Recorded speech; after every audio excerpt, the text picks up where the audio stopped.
นะมื้อนี้ก็เป็นมื้อสันวันดีเป็นมื้อเฮ็ดบุญเฮือนครูบาเองให้น้ำต่างหน้าให้แก่ครอบครัวก็ได้เชิญก็ได้อาราธนานิมนต์ทางพระอาจารย์มหาสลามไสกัลยาณพุตโตที่ประเทศไทยจังหวัดบึงกาฬมาแสดงธรรมมาเทศนามาโปรดศรัทธาญาติโยมชาวบ้านบ้านสุดควรของเฮาหรือบ้านไกลที่ได้มาร่วมงานเนาะแล้วก็เพื่อว่าบางคนก็บ่เคยได้ยินบ่เคยได้ฟังเนาะเฮาเป็นคนลาวชาวพุทธบ่แม่นว่าพุทธแต่ในสัมมโนครัวได้เนาะมื้อนี้ครูบาก็ถือโอกาสเว้าถ้าบ่ถูกใจผู้ใดก็ขอโทษขออภัยเนาะเว้าตามหลักตามธรรมแนวใดดีก็ให้คือจำเอา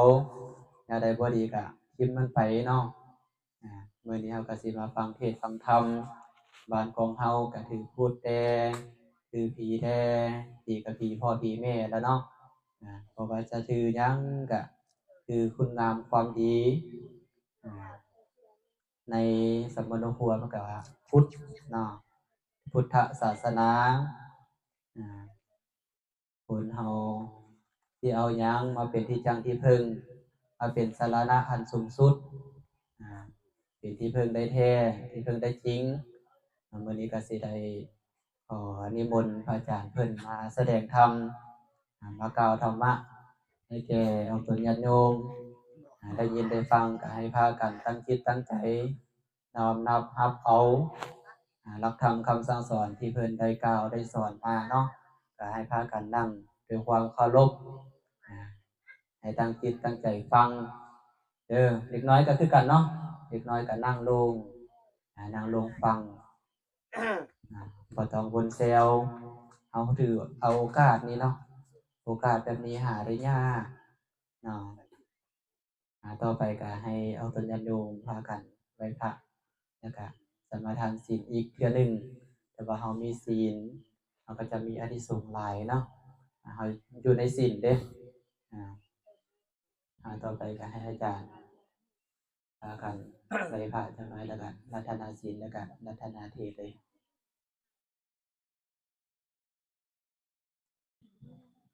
จับพร้อมเลยบ่ละสักเคแล้วมื้อนี้ก็ไม่มีตัวเดียวมีสองตัวนี่บ่เลยตัวหนึ่งบ่ได้เสียบสิเสียบอ่ะตัวนั้นมันกำพากันตั้งอกตั้งใจ ตัวนี้มันหนัก พากันไว้พระหักษาศีลเนาะแล้วก็ขอฟังธรรมนำเพื่อนเพื่อนบรรยายธรรมสู่ฟังเนาะมันจะเป็นอะไรพากันตั้งอกตั้งใจกันพากันไว้พระนำกันเด้อพากันกราบเด้อสาธุสาธุสาธุพากันไว้พานำกันเด้ออิมินาสากะเลนะตังพุทธังอติปุสยามะอะระหังสัมมาสัมพุทโธภะคะวาพุทธังภะคะวันตังอภิวาเทมิอิมินาสากะเลนะตังธัมมังอติปุสยามะสวากขาโต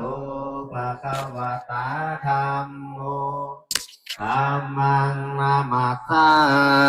มิอิมินาสากะเลนะตังสังฆังอธิปุสยามะสุปฏิปันโนภะคะวะโตสาวกสังโฆสังฆังนามามิ นะโมตัสสะภะคะวะโตอะระหะโตสัมมาสัมพุทธัสสะนะโมตัสสะภะคะวะโตอะระหะโตสัมมาสัมพุทธัสสะนะโมตัสสะภะคะวะโตอะระหะโตสัมมาสัมพุทธัสสะ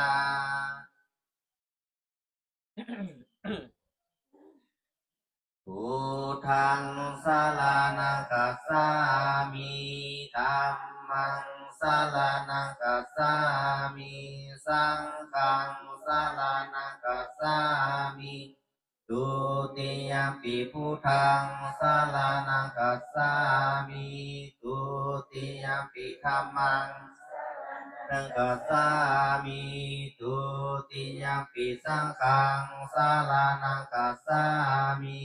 ตาติยมปิพุทธังตาติยมปิธัมมังสารนังกัสสามิตาติยมปิสังฆังสารนังกัสสามิ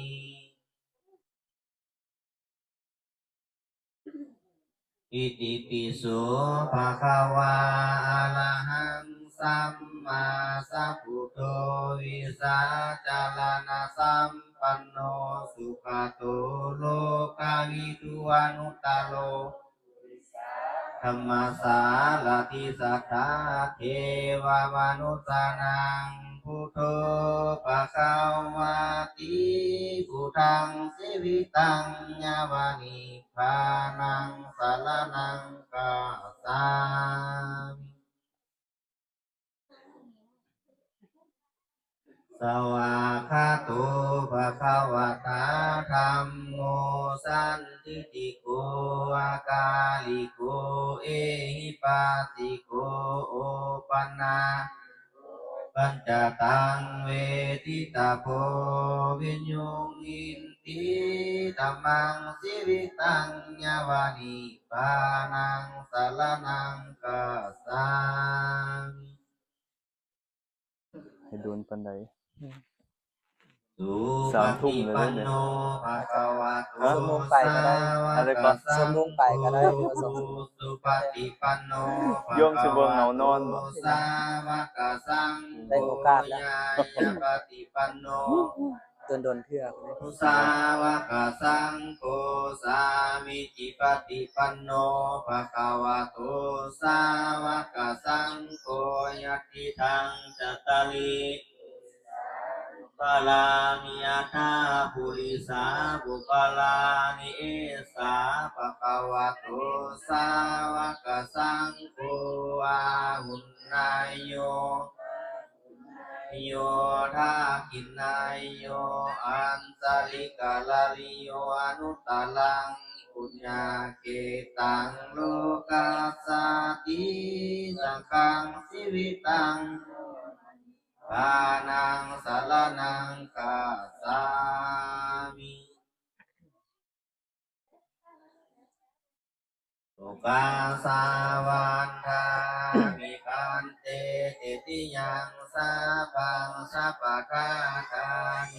สุปฏิทิตังสาลิลิกาตาตุง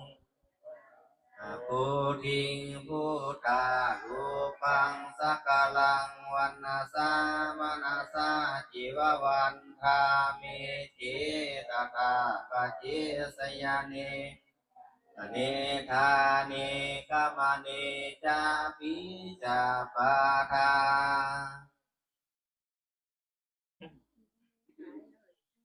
สุกาสาวันทา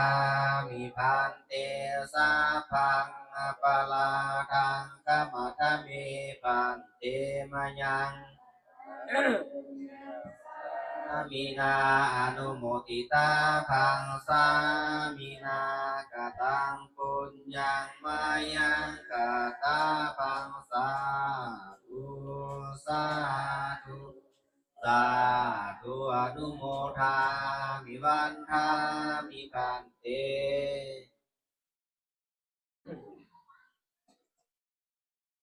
สาธุนะโมตัสสะภะคะวะโตอะระหะโตสัมมาสัมพุทธัสสะนะโมตัสสะภะคะวะโตอะระหะโตสัมมาสัมพุทธัสสะนะโมตัสสะภะคะวะโตอะระหะโตสัมมาสัมพุทธัสสะสาธุโอกาสานะกาลังวะจันทาลังศิลากันโทอนุตตโรด้วยเทมิกินันหอมศิลาพ้นไปโดยวิเศษโมงพงขาทั้งหลายจิตตั้งใจเกตกรรมราธนาศีลตามกบินพระพุทธบาทขอให้ได้ดังกรรมกรรมปรารถนาตัสมาสีลังเวสุตเยโอกาสามยเมปันเตวิสุงวิสุงสาคณาทายาติสารนินาสาปัญจสิลังนาจามิตุติยัมปีมยเมปันเตวิสุงวิสุงลาคณาทายาติสารนินาสาปัญจสิลังนาจามิตาติยัมปีมายังเมพันเตวิสุงวิสุงลักนาทายาติสลานินาตาปัญจสิลังนิยจามาสกุปฏิพวกเราทั้งหลายก็หักพรานสิ้นนะพ่อแม่ครูบาอาจารย์ถ่ายรูปเนี่ย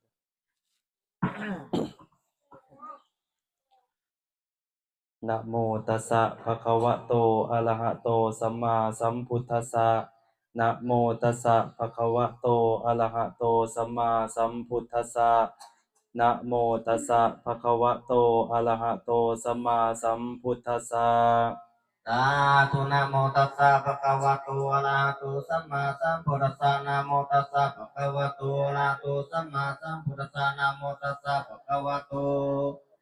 อะระหะโตสัมมาสัมพุทธัสสะพุทธังสรณังคัสสามิ พุทธังสรณังคัสสามิ ธัมมังสรณังคัสสามิ ธัมมังสรณังคัสสามิ สังฆังสรณังคัสสามิ สังฆังสรณังคัสสามิ โตติยัมปิพุทธังสรณังคัสสามิ โตติยัมปิพุทธังสรณังคัสสามิ โตติยัมปิธัมมังสรณังคัสสามิ โตติยัมปิธัมมังสรณังคัสสามิ โตติยัมปิสังฆังสรณังคัสสามิ โตติยัมปิสังฆังสรณังคัสสามิ ตติยัมปิพุทธังสรณังคัสสามิ ตติยัมปิพุทธังสรณังคัสสามิ ตติยัมปิธัมมังสรณังคัสสามิ ตติยัมปิธัมมังสรณังคัสสามิ ตติยัมปิสังฆังสรณังคัสสามิ ตติยัมปิสังฆังสรณังคัสสามิ ติสรณะขมนังนิติตัง โอกัสสะอามาพันติ ปานาติปาตาเวรมณีสิกขาปะทังสมาธิยามิ ปานาติปาตะเวรมณีสิกขาปะทังสมาธิยามิ อทินาทานาเวรมณีสิกขาปะทังสมาธิยามิ อะทินาธนะเวรมณีสิกขาปะทังสมาธิยามิ กาเมสุมิชาจลาเวรมณีสิกขาปะทังสมาธิยามิ อาเมสุมิสาจระเวรมณีสิกขาปะทังสมาธิยามิ มุสาวาทาเวรมณีสิกขาปะทังสมาธิยามิ มุสาวาทาเวรมณีสิกขาปะทังสมาธิยามิ สุลาเมรยมัจจปมาทฐานาเวรมณีสิกขาปะทังสมาธิยามิ สุลาเมรยมัสสะปมาทฐานะเวรมณีสิกขาปะทังสมาธิยามิ อิมานิปัญจสิกขาปทานิสีเลนะสุขติงยันติสีเลนะโภคสัมปทา สาธุ สีเลนะนิพพุติงยันติตัสมาสีลังวิโสทะเย สา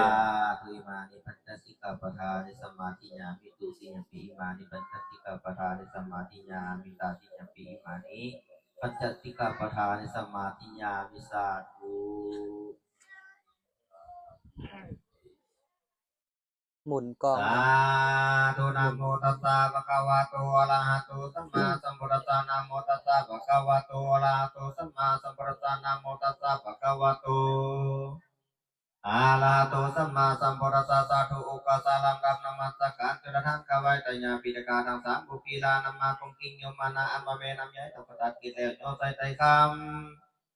Tanya inting nama mga patyo panatang wai na takit kaya chula mani ang misi sa lupa pan konyot pa inting kot kathawa tete pitakang kampilang อานิโยนิยานิกังเทเสตนิตัมมามุตตะมังวลังสากจังอุปสาอรัตถนังกะโลมา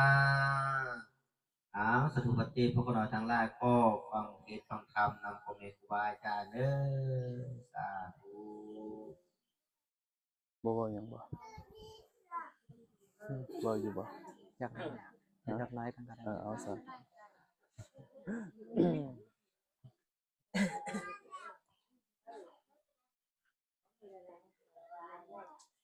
ฮัลโหลเอาคนอื่นเนาะครูบาก็สิบ่ได้กล่าวเล็กๆน้อยๆให้เฮาได้ฮู้ได้เข้าใจเพียงเล็กน้อยก่อนจะไปฟังธรรมเนาะกูยังฮู้เกี่ยวกับพุทธศาสนาของเฮานี่ล่ะเนาะพุทธศาสนาศาสนาพุทธหรือว่าศีลเอาไว้พระนี่นะที่ว่าถือพระรัตนตรัยความหมายแม่นหยังเนาะเอาสลายก็เฮ็ดตามกันมาแต่เฮาก็ยังบ่ทันฮู้ความหมายแม่นหยังเนาะพุทธศาสนาเป็นหยังคือเพิ่นจังฮ้องพุทธศาสนาศาสนาพุทธนี่นะรู้จักบ่ปู่บ่ค่อยได้ยินบ่เนาะเนาะสลายเฮาก็ศาสนาพุทธศาสนาพุทธเนาะถือพุทธถือผีบ่คำโบราณเพิ่นว่า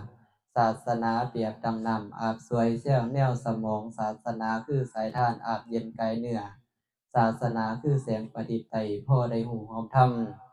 นะเขาเจอบ่ เนาะคำพญาผู้หานวัดเป็นบ่อนเคารพปวงประสาวัดเป็นบ่อนพัฒนาคัดเก่าให้เป็นคนฮู้วัดเป็นบ่อนสู่สารให้เป็นคนดีมีค่า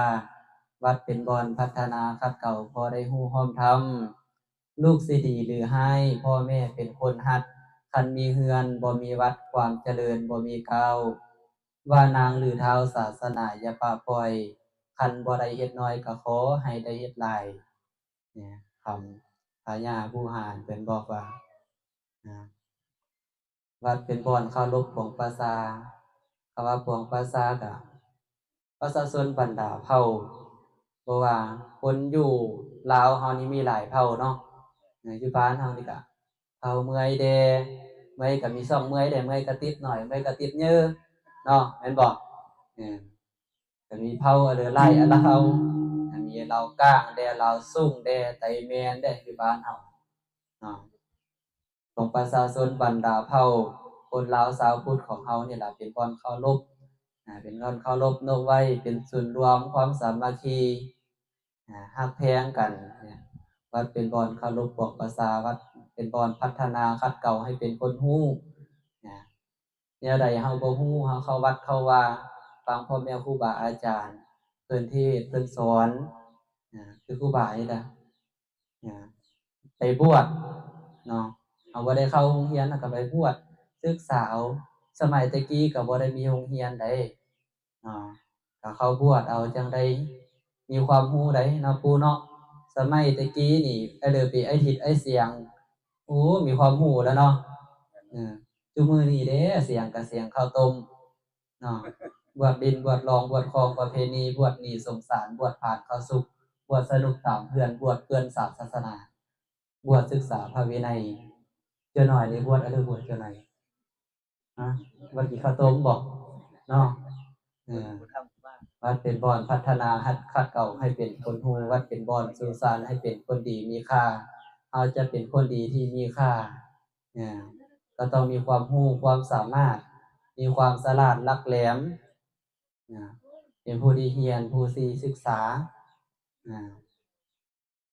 วัดเป็นบ่อนพัฒนาคัดเก่าพอได้ฮู้ความธรรม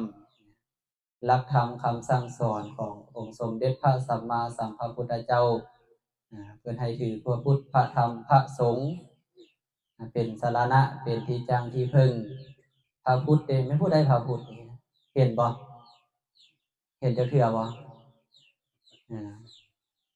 บ่มีผู้ใดเห็นเนาะศาสนาพุทธนี่ก็มาจากพุทธนะ พุทธะหรือว่าพระพุทธเจ้าผู้ที่ตรัสรู้ชอบได้โดยพระองค์เองรู้แจ้งอยู่ในวัฏสงสารนี่คือในอริยสัจสี่เกิดแก่เจ็บตายเป็นธรรมดามีผู้ใดได้บ่เกิดนะมีผู้ใดได้บ่แก่มีบ่มีผู้ใดได้บ่เจ็บมีผู้ใดได้บ่ตายนี่ตายแล้วตายแล้วก็แล้วเนาะได้สิอยู่มายังเนาะชีวิตนี่เนาะเพราะว่ามันตายแล้วก็แล้วเฮาเกิดมาแล้วเฮาต้องสร้างคุณงามความดีนะพระพุทธคือพระพุทธเจ้าที่เพิ่นที่ตรัสรู้ชอบได้โดยพระองค์เองตัดจากกิเลสนี่นะเป็นผู้รู้เป็นครูของเทวดาและมนุษย์ทั้งหลายพระธรรมยังรับธรรมคำสั่งสอนของเพิ่นเพิ่นก็บ่แม่นแต่ชาติเดียวได้เพิ่นบำเพ็ญเพียรมาจากกี่มาแสนชาติตายเกิดตายเกิดตายเกิดมนุษย์เฮานี่นะเฮาฮู้ว่าเฮาเกิดนี่มาอยู่นำกันเบิดนี่เป็นพี่เป็นน้องนำกันเคยได้สร้างความบุญศีลกินทานนำกันการได้มาพบมาพ้อกันก็บ่แม่นสิ่งบังเอิญย้อนบุญกุศลที่เฮาได้เฮ็ดแม้ตั้งแต่ใส่นี่มานี่เวียงจันทน์ก็มานี่ไปจาดเพิ่นยังมาแต่ไทยพุ่นเคยเห็นบ่ว่าบ้านเดียวกันก็บ่แม่นญาติพี่น้องกันก็บ่แม่นย้อนหยังเขาจังได้มาพบมาพ้อกันนี่นะย้อนบุญย้อนกุศลได้บ่เฮ็ดบุญมื้อนี้ก็คือสิบ่เฮ็ดกันมื้อนี้แล้วเนาะยังรับคำสั่งสอนของเพิ่นที่เพิ่นได้สิได้สอนน่าจะฟังเนาะรับคำสั่งสอนของเพิ่นที่เพิ่นได้ตรัสไว้คำว่าธรรมะคือสัจจะความจริงบ่มีที่ว่าคือขี้แป้วนี่นะบ่แม่นคือศีลนั่นแหละเพิ่นได้คิดพิจารณาเว้ามาแล้วมันถูกแล้วมันต้องแล้วเพิ่นจังได้ตัดออกมาคือศีล5หรือว่าเฮารับมาเมื่อกี้นี่ปานาติปาตาเวรมณีสิกขาปะทังสมาธิยามิห้ามฆ่าสัตว์ตัดชีวิตเบียดเบียนสัตว์ด้วยกันเบียดเบียนตนเองก็มีได้ผลเฮานี่นะบ่แม่นแต่คนอื่นได้เบียดเบียนนี่นะเบียดเบียนตนเองฆ่าตนเองก็ยังมีเด้รักนี่มันดีบ่ดีบ่รักดินสู้สาวผัวเจ้าเมียทานคอยดินเมียเจ้าเจ้าดินเมียคอยบ่มีผู้ใดมักเนาะ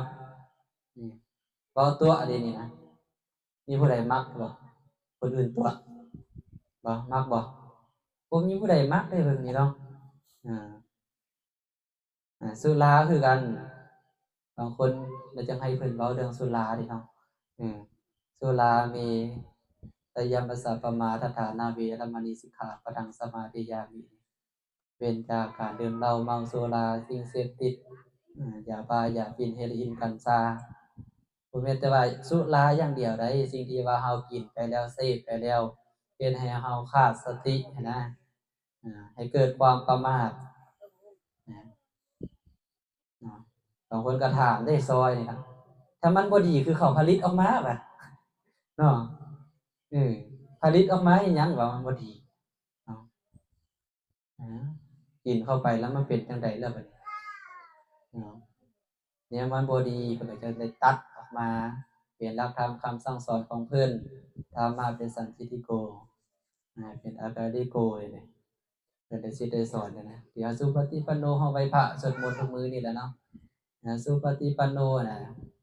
เป็นพระสงฆ์คุณพระสงฆ์ก็คือนี่นะพระสงฆ์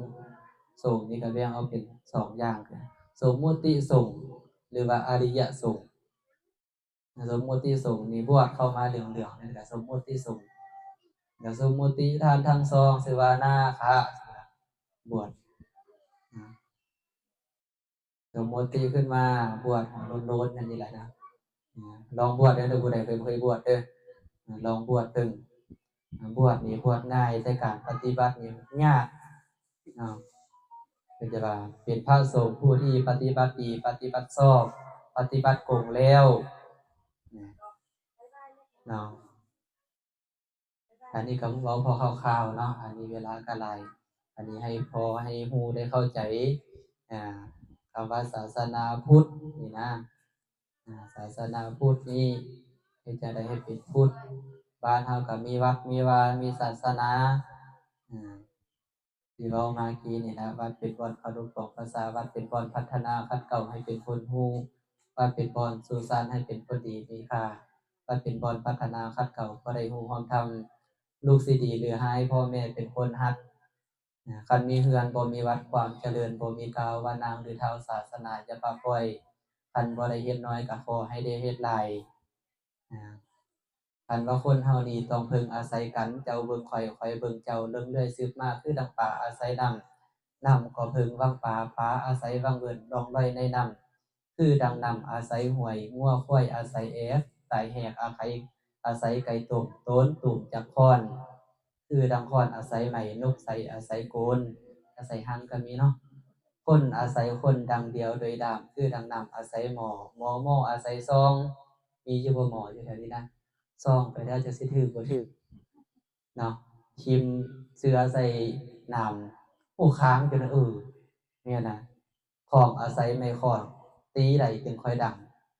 เนาะตีก็จังดังได้เนาะอาศัยไม่ค้อนก็ได้อาศัยมือก็ได้เนาะแต่ถ้าบ่ตีนี่ก็บ่ดังได้ก็ต้องอาศัยซึ่งพาอาศัยกันแต่ละเนาะเนาะแล้วเราต่อไปก็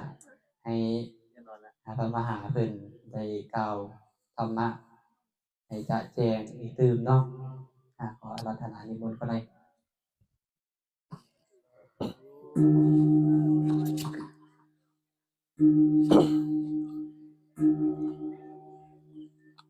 พนมมือเด้อนะมัตถุรัตนัตยัสสะขอความนอบน้อมของข้าพเจ้า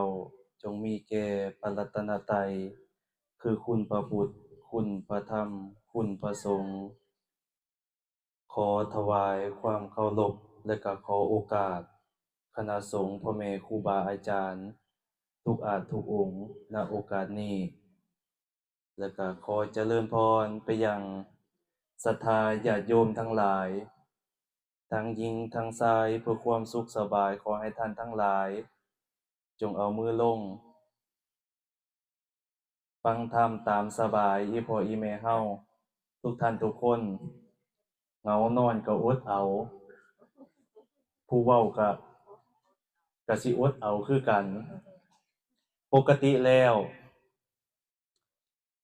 บ่เคยเทศน์แบบนี้จักเทื่อปกติแล้วคันเป็นงานแบบนี้คันเป็นทางเมืองไทยก็มีแต่หมอร้องหมอลำคันยามกลางคืนตกมาจั่งซี้ก็เป็นหมอร้องหมอลำไปก็บ่เป็นหยังก็คือซะว่าอาตมาก็เป็นพระเอกหมอลำผู้หนึ่งโดยมีหมู่คณะก็เป็นพระเอกหมอลำคือกันเดี๋ยวออกเป็นทางเสียงไม่ออกก็เป็นหางเครื่องหางเสียงเอาเด้อว่าแต่อย่ามีขี้เหล้าเมายาก็พอเนาะพอออกบัดนี้หั่นการมาเฮ็ดบุญในเทื่อนี้ทุกท่านทุกคนก็อยากได้บุญแต่ก่อนอื่นก็สิเว้าเรื่องบุญก่อนเขาเอิ้นว่างานบุญมื้อนี้แม่นเด้อเนาะพ่อโยมพ่อเขาเอิ้นว่างานบุญบางคนก็สิบ่เข้าใจบุญเนี่ยมันคือจังหยังมันเป็นจังไดมันเป็นโตมันเป็นตนบ่บางคนว่าคันเฮ็ดบาปนี่จักมันเป็นโตจังไดบ่ได้ขี่สร้างสูบยามาดอกว่าซั่นบ่ญาติบ่เห็นพ่อแม่ครูบาอาจารย์ว่าเปรียบเหมือนดังลมมันก็บ่มีโตบ่มีตนจักจังไดลมแต่ว่าบาปมันพัดเรือนพัดซ่านกระหมุนทลายเพมากก็ย้อนมันบ่มีโตบ่มีตนแต่ว่าบุญนี่คือกันเฮาบ่เห็นโตบ่เห็นตนเฮาก็ยังเฮ็ดได้ยินแต่พ่อแม่ครูบาอาจารย์ว่าสุขโขปุญญสะอุจโยการสะสมซึ่งบุญนี้นำสุขมาให้จักสุขแบบใดจักนำมาจังได๋สุขเพิ่นก็มีแต่บอกว่าเฮ็ดบุญซื่อๆเฮาก็เฮ็ดไปเรื่อยๆคันบุญในทางหลักของพระศาสนาเนี่ยบุญในทางของพระศาสนาเพิ่นกล่าวไว้อยู่เขาเอิ้นว่าบุญกิริยาวัตถุ10ประการมื้อนี้เพิ่นบอกว่าให้เว้า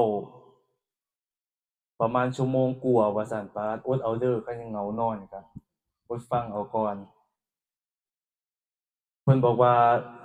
เทื่อแรกว่าซั่นเพิ่นว่ามื้อนี้เทื่อแรกเอ้าอาตมาก็เทื่อแรกคือกันซั่นดอกเว้ากันกับเพิ่นบุญนั่นล่ะคันกล่าวโดยย่อมีอยู่3ทานศีลภาวนาเพิ่นบอกว่าให้เว้าเรื่องบุญศีลกินทานเพราะว่าเว้าเรื่องบุญมื้อนี้คันไผอยากถามก็ยังถามนำหลังเมื่อเทศจบก็มีโอกาสให้ถามให้ตอบกันได้ก็สิเว้าเรื่องบุญก่อนเว้าเรื่องบุญก็เป็นชั่วโมงพุ่นล่ะคันเว้าเรื่องบุญก็ฟังไปก่อนฟังไปถอนฟังไปอย่าฟ้าวจมหามันขมขี้เพี้ยไปหน้าสิว่าดีคือจังอาตมาเว้าไว้ข้างต้นนั่นล่ะว่าสุโขปุญญสะอุจจโยการสะสมซึ่งบุญนี้นำสุขมาให้ตอนแรกเฮาต้องรู้จักคำว่าบุญก่อนบุญนี่คือความอิ่มใจความฟูใจความเอิบอิ่มใจเมื่อเฮ็ดบุญไปแล้วเนี่ยให้มันรู้จักจังได1เลยอย่าไปคิดเสียดายเฮ็ดบุญไปแล้วบางคนบางหม้องเฮ็ดบุญแล้วใจว่อนแว่นตั้งแต่ม่วนคั่วบุญแล้วเลยสิถึกบาปอ้ายกรรมสิซ้ำตำเลิ่งเข้าใจอยู่บ่แม่ออกเฮ็ดบุญแล้วใจว่อนแว่นตั้งแต่ม่วนหมายถึงว่าจังไดคันขึ้นชื่อว่าบุญก็บุญอยู่บางหม้องบางบ่อนนี่คันมันบ่แม่นบุญนี่ก็คือเฮ็ดจังไดบัดนี้เขาเอิ้นว่ามันบ่แม่นบุญมันคันบ่มีเหล้าบ่มีเบียร์คันบ่มีหมอร้องหมอรำมันบ่เป็นบุญว่าซั่นคันมีซุมนี้มันต้องเป็นบุญว่าซั่นมีการฆ่าสัตว์ตัดชีวิตแหน่ก็เป็นบุญอย่างเช่นบุญบ้านคันแม่นแถวทางบ้านอาตมาก็คันว่าบุญบ้านนี่คันว่าบุญบ้านนี่งัวควายนี่คนขิงลุกไว้ท่าล่ะเป็นหยังบ่ฆ่างัวฆ่าควาย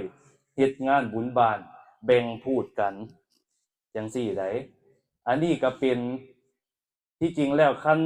เว้าถึงว่าบุญนี่บุญส่วนใดนี่มีบ่ส่วนใดก็มีอยู่ส่วนบาปเด้บาปหลายกว่าบุญอีกส่วนบาปนี่บาปหลายกว่าบุญเป็นหยังบ่เอาเช่นบาปนี่สิยกตัวอย่างให้ฟังบุคคลบางคนในโลกนี้นะบุคคลบางคนในโลกนี้นี่เกิดมาเป็นคนร่ำคนรวยมั่งมีสีสุขตระกูลดีแต่ว่ากรรมนั่นเขาก็ตามมาคือกันเป็นคนมีโรคมีภัยรักษาก็บ่เซาแม้สิมีเงินรวยหลายปานใดก็อยากจ้างหมอกับปัวแน่ก็บ่เซาผลของการบาปกรรมตัวใดบาดนี่บาปกรรมที่เฮ็ดฆ่าสัตว์ตัดชีวิตเขาเอิ้นว่างานบุญเขาเอิ้นว่างานบุญจังได๋ฆ่าสัตว์ตัดชีวิตฆ่างัวฆ่าควายการฆ่างัวฆ่าควายฆ่าสิงสาราสัตว์นี่เป็นเหตุนำมาเอียดให้อายุสั้นและก็โตกรรมแท้ๆก็ไปใส่อยู่ในนรกพ้นจากนรกขึ้นมาก็เป็นคนมีโรคมีภัยไข้เจ็บต่างๆจนฮอด500ชาติพุ่นอันนั้นคือวิบากกรรมอย่างเบาแต่ว่าโตกรรมแท้ๆไปใส่ในนรกบัดนี้บุญกุศลของเขาโตใดที่เขาเอียดให้ร่ำให้รวยย้อนเขาแบ่งย้อนเขาทานนี่แหละเวลาเป็นบุญเป็นการเป็นงานมาเนี่ยคนมากินเลี้ยงอิ่มหนำสำราญกันนี่ก็แจกจ่ายกันไปบางคนก็ถือไปเป็นถุงเป็นหิ้วเป็นตุ่มเป็นโงนไปจังซี่เฮาแจกก็ทานไปชื่อว่าการทานก็คือการให้คือการสละสิ่งของตนให้แก่ผู้อื่นด้วยความเต็มใจทานไปอันนี้ก็ได้บุญอยู่แต่บาปก็ตามมาคือกันบาปก็เลยส่วนบาปบุญก็เลยส่วนบุญนี่คือประการที่1เช่นยกตัวอย่างให้ฟังคือในเรื่องของบุญเฮาก็เลยสิเห็นในโลกนี้บางคนนี่บัดนี้ตายตอนอายุยังน้อยตายเบิดเด้นะมื้อนี้คือกันนั่งอยู่หั่นเล่นโทรศัพท์ก็ตายคือกันนั่งนำมื้อน่ะตายเบิดเว้าใหม่อยู่นี่ก็ตายบ่มื้อใดมื้อหนึ่งถามว่าไผสิบ่ตายเบิดแต่บัดนี้ก่อนสิตายเฮ็ดจังไดก่อนสิตายให้มันรู้จักเรื่องบุญก่อนว่าเฮาสิเก็บเกี่ยวบุญนี่ไปได้จังไดและก็บุญใดที่ขึ้นชื่อว่าหลายบุญใดที่ขึ้นชื่อว่าน้อยให้มันรู้จัก ให้มารู้จักเรื่องบุญคักๆก่อนบัดนี้เฮาได้มาพบพ่อแม่ครูบาอาจารย์เนี่ยถือว่าเป็นเรื่องที่ดีได้บ่แม่นเรื่องที่บ่ดี บางคนไปเห็นพระธุดงค์ยามเพิ่นสิตึกแหฆ่าสัตว์นี่เห็นพระธุดงค์แล้วโอ้ยว่าซั่นบ่หมานแล้วกูมื้อนี้ซวยขนาดเห็นพระเพราะว่าซวย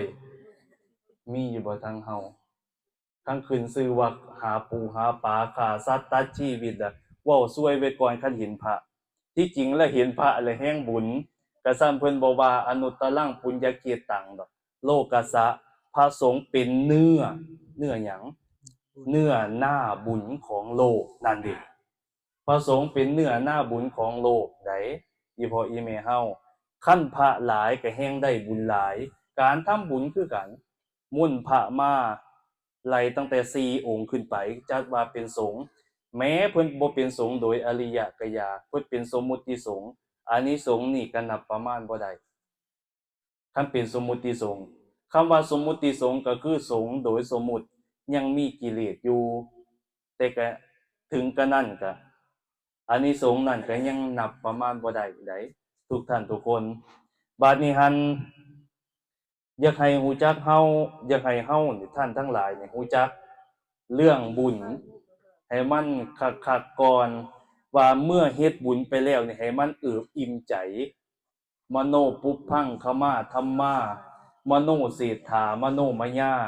สิ่งทั้งหลายทั้งมวลล้วนมีใจเป็นใหญ่มีใจเป็นกลางและก็มีใจเป็นที่บริสุทธิ์และก็มาสำเร็จได้ด้วยจิตด้วยใจของเฮาใจเฮาเท่านั้นเป็นใหญ่เป็นประธานเมื่อใจเฮาเป็นใหญ่เป็นประธานแล้วก็ให้มันรู้จักว่าเฮาเอาบุญไปแล้วเนี่ยเฮาสิเอาไปจังไดบุญบาปนี่เปรียบเหมือนดังเงาดังที่โบราณเพิ่นเว้าหรืออุโภปุญญัญจะปาปัญจะยังมะโจกุลุเตอิทะผู้ที่ทำบุญและบาปใดๆในโลกนี้เมื่อผู้นั้นตายไปตันหิตัสสะสกังโหติตัญจะอาทายะคัสสติบุญและบาปนั่นแลย่อมเป็นของเขาผู้นั้นโดยแท้เขาย่อมได้รับบุญและบาปนั่นแน่นอนก็คือคันเฮายังมีชีวิตอยู่เฮาก็อย่าประมาทว่าเฮาสิมีบุญหลายและก็อย่าประมาทในวัยของเฮาว่าเฮาสิเดินทางบ่ไปสู่ความตายเฮาก็แต่ละมื้อแต่ละเว้นนี่เฮากำลังย่างได้บาดเนี่ยนับมื้อนับเว้นนี่เฮากำลังย่างเข้าไปหาความตายอยู่เรื่อยๆบ่ตายมื้อนี้ก็ตายมื้ออื่น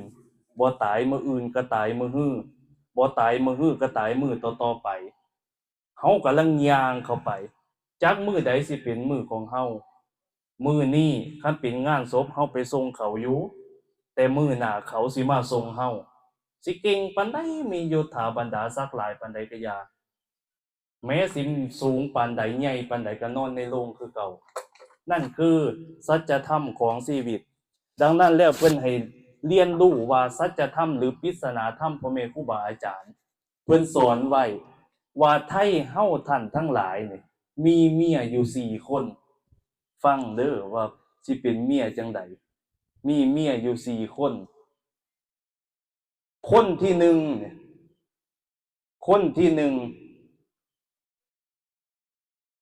เฮานี่ฮักแพงขนาดปานแก้วตาดวงใจขึ้นรถลงเรือไปเหนือลองใต้มันเป็นนิทานปริศนาธรรมสอนคนมีชายผู้หนึ่งมีเมียอยู่4คนคนที่1ฮักแพงขึ้นรถลงเรือไปเหนือลองใต้ไปหั่นมานี่ไปว่าเบิดอยากไปใส่กับผ้าไปเมียผู้นี้น่ะเพราะว่าหยังฮักแพงคักบัดนี้คนที่2ก็ฮักอยู่แต่ฮักก็ฮักบ่หลายซ้ำเมียผู้แรกเมียผู้ที่2เนี่ยผู้ที่3ก็ไปหาแน่บ่ไปหาแน่แล้วก็ฮักอยู่ก็ฮักบ่หลายซ้ำผู้ที่1กับผู้ที่2บัดนี้เมียผู้สุดท้ายผู้ที่4บางคนนี่โอ้ยบ่ได้บ่ฮักเลยเมียผู้ที่4นี่บัดนี้ชายผู้นั้นเกิดว่ามีมื้อหนึ่งเพิ่นเกิดคดีต้องอาญาโทษประหารชีวิตพ ระราชาเจ้าฟ้ามหากษัตริย์เพิ่นบอกว่าเจ้าสิตายเด้อค่อยให้โอกาสเจ้าอยู่7 มื้อให้เจ้าไปบอกลูกบอกเมียเจ้านี้ว่าซั่นเมื่อเจ้าไปบอกเมียเจ้าแล้วเนี่ยให้เจ้าเฝ้ามาตาย วันนี้เพิ่นก็เลยไปบอกเมียผู้แรกเมียผู้แรกเพิ่นนี่ฮักแห้งขนาดฮักแพงปานแก้วตาดวงใจเฮานี่คือกันเฮานี่ฮักลูกคือปานแก้วตาดวงใจเป็นหยังคือว่าปานแก้วตาดวงใจปานหน่วยกระตาของเฮาเนี่ยปานกับดวงจิตดวงใจหัวใจของเฮานี่เอ็ดให้แทนลูกได้เบิดทุกอย่างเมียผู้นี้คือกันฮักแพงปานนั้นบัดนี้เพิ่นก็เลยบอกว่าอ้ายนี่สิตายเลยเด้อว่าซั่นไปบอกเมียคนแรกอ้ายนี่สิตายเลยเด้อถูกคดีต้องอาญาถูกสิถูกประหารชีวิตภายใน7 มื้อนี้อ้ายกำลังสิตายแล้วว่าซั่นเมียผู้ที่ฮักผู้ที่แพงผัดกลับบอกว่าห้วยตายก็ตายตัวว่าซั่นคันตายเฮาก็จบกันเพิ่นว่าคือเว้าจังซั่นเนาะเฮาฮักแพงปานนั้นพอไปเว้าจังซั่นทุกข์ระทมขมขื่นมีแต่ทุกข์ระโวหลายล้นลื่นประมาณเจ็บจิตเจ็บใจเจ็บอกเจ็บใจเฮานี่ว่าโอ้ยเป็นหยังผู้ที่เฮาฮักเฮาแพงปานนี้เป็นหยังคือมาเว้าได้มาเว้าจังซี่ได้ว่าซั่นบัดนี้เพิ่นก็เลยทำใจได้ชายคนนั้นก็เลยไปบอกเมียผู้ที่สองเมียผู้ที่สองเพิ่นก็เลยเว้าขึ้นว่าห้วยอายเอ้ยว่าซั่นคันตายก็ตายตัวคันเจ้าตายข่อยก็สิมีผู้ใหม่เพิ่นว่าเอ้าคนที่สองเฮาก็ฮักอยู่แต่ฮักบ่ซ้ำผู้แรกผู้ที่สองเฮาก็ฮักแพงอยู่เป็นหยังคือมาเว้าซำนี้ลำพังถูกคนแรกก็ยังบ่แฮงแล้วคนที่สองก็ยังมาทุกข์อีกบ่แฮงเนาะว่าซั่นเจ็บอกเจ็บใจทุกข์ในที่พอเว้าก็เลยบ่ท้อทางใจล่างเทื่อเป็นคือไฟลุกล้นห้นฮ้อนล่างเทื่อเป็นคือน้ำนาละกาฮ้อนเดือดล่างเทื่อเป็นคือเหงาหลาวใหม่เสียบแทงทุกข์บ่ได้ทุกข์อยู่ไสทุกข์อยู่ใจนี่เหมือนกับเอามีดนี่มาเสียบหัวจิตหัวใจของเฮาว่าซั่นก็เลยทำใจได้ทำใจก็ไปบอกเมียผู้ที่3บาดนี่อ้ายสิตายแล้วเด้อล่านางเอ้ยว่าซั่นอ้ายสิตายแล้วเด้อห้วยตายก็ตายตัวว่าซั่นคันเจ้าตายข่อยก็สิไปส่งอยู่ลานประหารเพิ่นว่าคันเจ้าตายไปล่ะข่อยก็สิไปส่งอยู่ลานประหารว่าซะใครขึ้นมาแน่แต่คนที่เฮาฮักเฮาแพงนั่นแหล้วเพิ่นบอกว่าตายก็ตายเฮาก็จบกันผู้ที่2ก็ฮักอยู่ตายก็ตายข่อยก็สิมีผู้ใหม่ว่าซั่นแต่ผู้ที่3บอกว่าห้วยตายก็ตายคันตายข่อยก็สิไปส่งเจ้าอยู่ลานประหารให้ข่อยตายนำเจ้าข่อยก็สิบ่ตายดอกว่าซั่นบัดนี้ผู้ที่4บ่ไปหาเลยแล้วก็บ่ฮักบ่แพงปานใดเลยผู้ที่4นี่ชายผู้นั้นน่ะบัดนี้เมื่อไปหาเมียผู้นั้นแล้วเมียผู้นั้นก็กลับบอกว่าห้วยคันแม่นเจ้าตายอ้ายเอ้ยข่อยก็สิตายไปนำเจ้าเอ้าผู้ที่เฮาบ่ฮักบ่แพงปานนั้นเป็นหยังคือมาเว้าจังซี่ได้คือมาเว้าไว้จังซี่ว่าซั่นบัดนี้พ่อแม่ครูบาอาจารย์เพิ่นก็เลยมาตีเป็นปริศนาธรรมเฮานี่ทุกคนนี่มีกันเบิดนั่งโต๊ะนั่งตั้งนั่งอยู่นี่นั่งอยู่นี่มีเบิดเมีย4คนเป็นปริศนาธรรมอยู่4ข้อ1เพิ่นบอกว่าคันตายก็ตายโลดเด้อว่าซั่นคันแม่นเจ้าตายข่อยเฮาก็จบกันในที่นี้นี่ในทางหลักของพระศาสนาเนี่ยเฮาตายแค่ร่างกายซื่อๆได้เปรียบเหมือนร่างกายของเฮามันบ่มีผู้ใดสิเอาร่างกายอันนี้ไปนำไปขึ้นนรกไปลงนรกไปขึ้นสวรรค์ไปนั่นไปนี่บ่ได้ร่างกายนี่เป็นธาตุ4ปัญจขันธ์5มีธาตุทั้ง4แล้วก็ขันธ์ทั้ง5เป็นของดินของน้ำของลมของไฟเป็นของคู่กับโลกใบนี้ที่มันเกิดขึ้นมันร่วมกันมันก็เมื่อมันเกิดขึ้นแล้วมันก็แตกสลายไปกับคู่โลกใบนี้เฮาก็เอาไปนำบ่ได้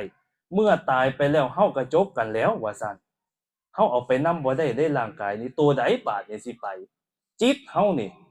จิตเฮานี่มันท่องเที่ยวไปในภพน้อยภพใหญ่ก็ดี ท่องเที่ยวไปไสบาดนี่ดีขึ้นมาแน่ได้เกิดเป็นคนแต่การเกิดเป็นคนนั้นยากพระพุทธเจ้าว่าเปรียบเหมือนกับเต่าตาบอดแต่การเกิดไปเป็นอสุรกายเปรตหรือสัตว์นรกสัตว์เดรัจฉานนี่มีหลายเปรียบเหมือนกับเม็ดทรายคันสิเปรียบเทียบเม็ดทรายกับเม็ดทรายในปลายเล็บกับเม็ดทรายหรือพื้นดินในปฐพีนี่ต่างกันหรือคันสิเปรียบเทียบว่าระหว่างคนงัวกับเขางัวอันใดหลายกว่ากันคนงัวหลายกว่าแต่เมื่อเขาตายไปแล้วส่วนมากสิไปเกิดในเป็นเปรตเป็นอสุรกายเป็นสัตว์นรกเป็นสัตว์เดรัจฉานลองเปรียบเทียบเบิ่งบาดในโลกมนุษย์เท่านี้ระหว่างสัตว์เดรัจฉานกับคนนี่อันใดหลายกว่ากันยุคคุมื้อนี้คนหลายก็จริงแต่ว่าคันเอายุคคนหลายๆนี่ในโลกใบนี้ไปเทียบกับหั่งปวกหั่งหนึ่งเบิ่งติอันใดสิหลายกว่ากันแล้วบัดนี้ปวกมันก็บ่ได้มีแต่หั่งเดียวแล้วก็หลายๆหั่งหรือหั่งหมดแน่สัตว์เดรัจฉานนี่หลาย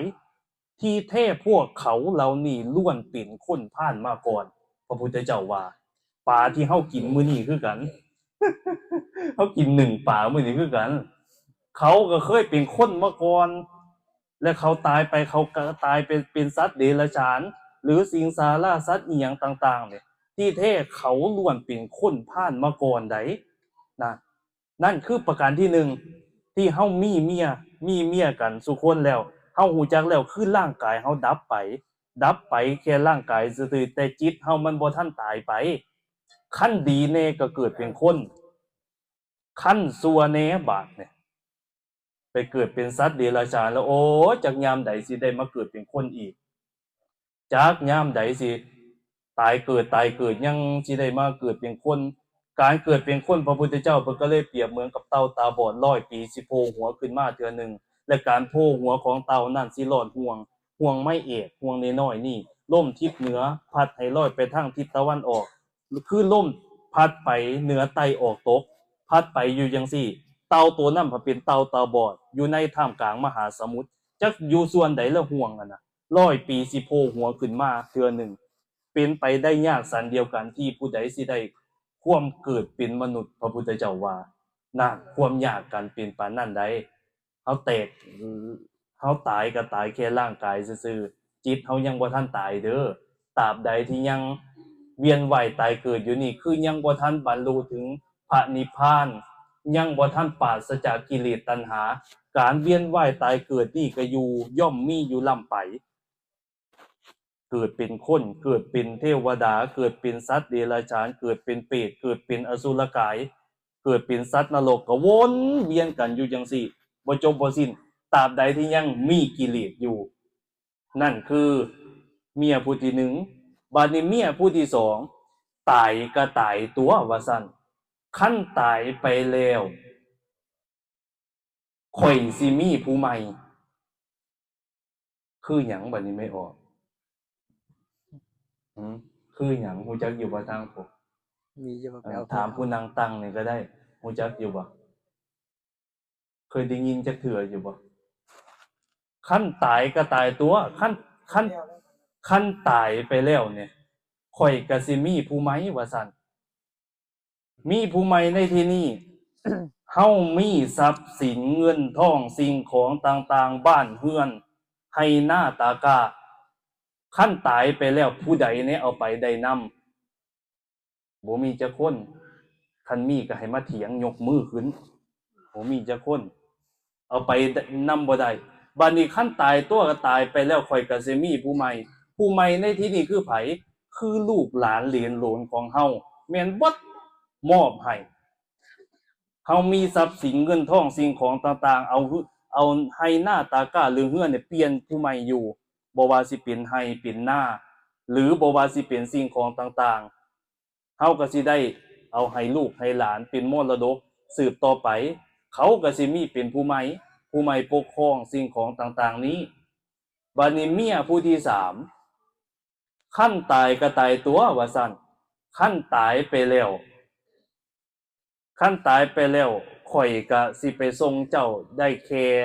ล้านประหาร ได้แก่ไผบาดได้แก่ญาติพี่น้องสามีภรรยาบุตรตีบุตรตาของเฮาถามว่าเฮาไปส่งคนตายอยู่กองฟ้อนมีผู้ใดโดดเข้ากองฟ้อนตายนำกันบ่มีแต่ได้แค่ไปส่งซื่อ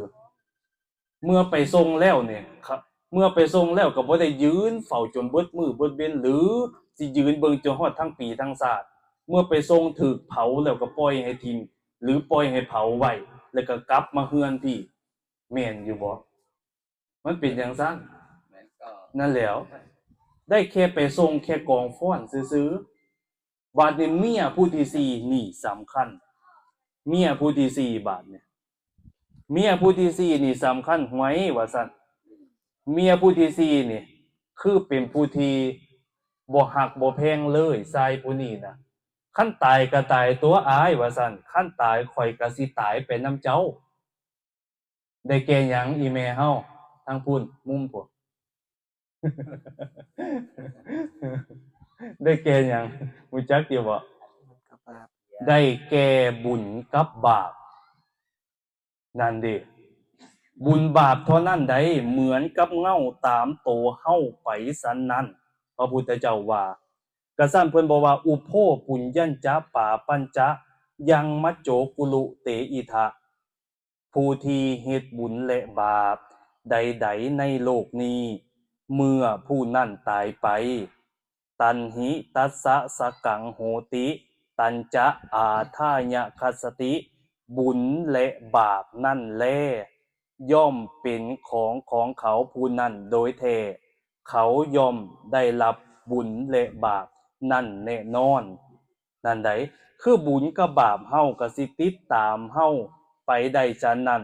บัดนี้เฮาเฮ็ดบุญบัดนี้เฮาเฮ็ดบุญจังซี่นี่คือการเอิบอิ่มใจคือการพองใจขึ้นนี่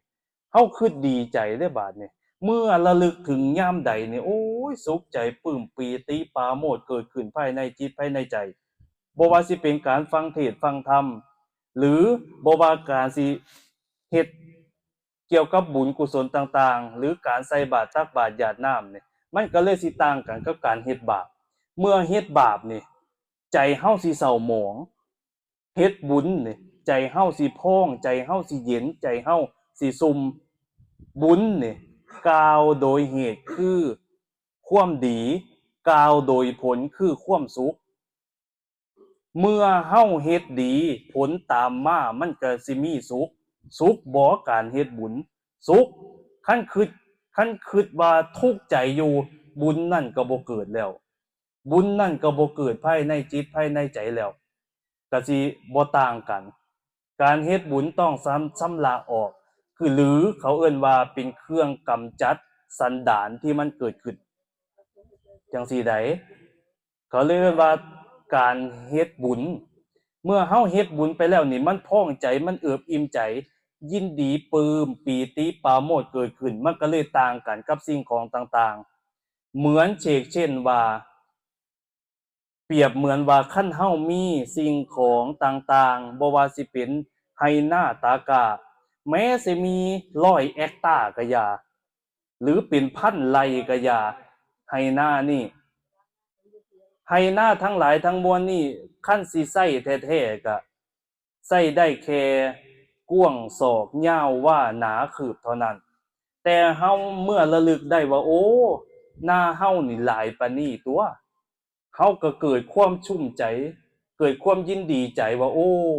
หน้าเฮาก็หลายตัวเฮาก็เกิดสบายใจเกิดขึ้นหรือคันสิเปรียบเทียบว่าเงิน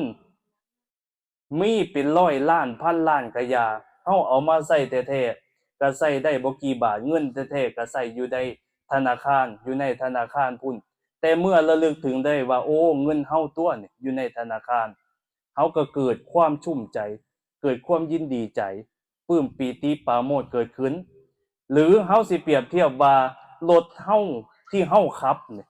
มีเป็น10คัน20คันก็อย่าแต่เฮาเอามาขับแท้ๆก็ได้แค่คันเดียวนอกนั้นก็ระลึกถึงได้ว่าโอ้รถเฮาตัวนี่มีตั้ง10คัน20คันก็เกิดความยินดีใจว่าเป็นรถเฮา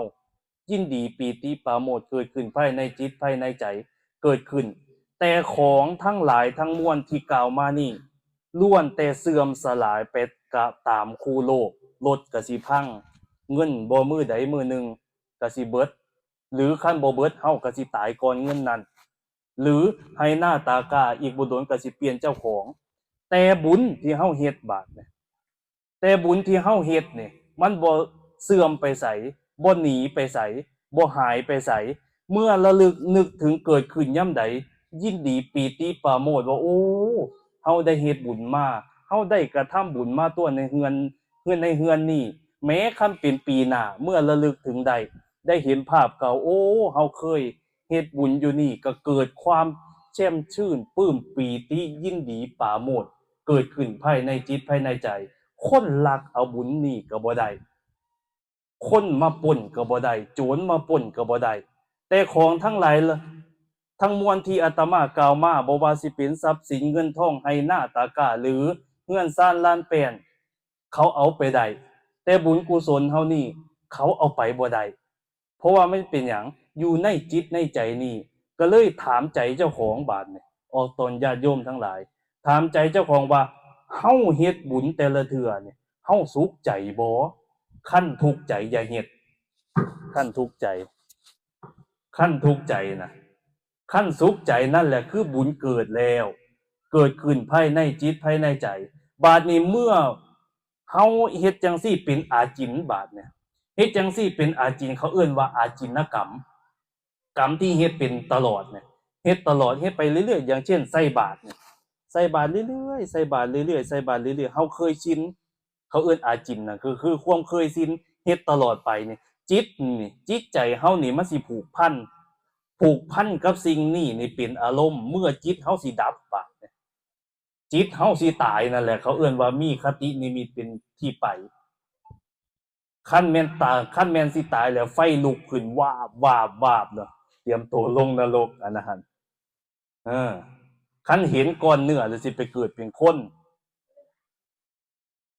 คันแม่นจิตกุศลเห็นพระพุทธรูปองค์ใหญ่หรือคันเคยชินว่าเคยได้ใส่บาตรเนี่ยหรือเคยได้ยินเสียงคล้องตีป้องป้องป้องขึ้นคันได้ยินเสียงคล้องตีป้องป้องขึ้นนี่ภายในหูเนี่ยจิตใจนี่มันสิเกิดความเป็นกุศลขึ้นทันทีเป็นหยังบ่ตีคล้องเนี่ยมันก็มีแต่งานบุญงานบาปโอ้ขางัวเด้อตีคล้องป้องป้องบ่มีแต่งานบุญเขาตีคล้องเมื่อตีคล้องไปแล้วเนี่ยเมื่อตีคล้องไปแล้วมันก็เกิดขึ้นบัดนี้ก็ระลึกได้สิ่งนี้เป็นอารมณ์เป็นอาจินกรรมหรือเฮาเคยใส่บาตรเฮ็ดเป็นอารมณ์นี่เฮ็ดไปเรื่อยๆจิตดวงสุดท้ายนั่นแหละก็สำคัญคือกันเฮาฟังเทศน์ฟังธรรมนี่มาหลายอยู่จากพ่อแม่ครูบาอาจารย์เฮ็ดนั่นเฮ็ดนี่แต่ว่าบางเทื่อนี่ตั้งแต่น้อยจนใหญ่มาจนฮอดเฒ่าหรือสิตายก่อนก็มีแต่ว่าตั้งแต่น้อยจนใหญ่มานี่เฮาเฮ็ดสิ่งใดเป็นอารมณ์จงเคยชินจิตดวงสุดท้ายมันเวลามันตายมันเคยชินกับสิ่งนั้นมันสิเอาตัวนั้นเป็นอารมณ์คันเคยขางัวขาควายจิตดวงสุดท้ายส่วนมากสิห้องทุรนทุรายห้องคืองัวคือควายเนี่ยเชื่ออยู่บ่ห้องคืองัวคือควายนี่แล้วก็ทนทุกข์ทรมานแล้วก็อีกบ่โดนก็ตายไปนั่นจิตเขาเคยเฮ็ดกับสิ่งนั้นแต่คันจิตใจเคยใส่บาตรทำวัดฟังเทศน์เฮ็ดนั่นเฮ็ดนี่ที่เป็นบุญนี่ตัวนี้เวลาตายไปปุ๊บเนี่ยก็สิไปในทางที่ดีหรือครั้งก่อนสิตายสิเห็นทิพยวิมานเป็นปราสาทงามใหญ่แน่นอนบุคคลนั้นสิได้ไปเกิดอยู่เทิงสวรรค์บาดนี้หันเฮาก็เลยมาระลึกนึกถึงว่าหวยเฮามาเบิ่งไปแล้วเนี่ยไผสิบ่ตายเบิดไดบาดเนี่ยไผสิบ่ตายเบิดทุกคนทุกท่านทุกคน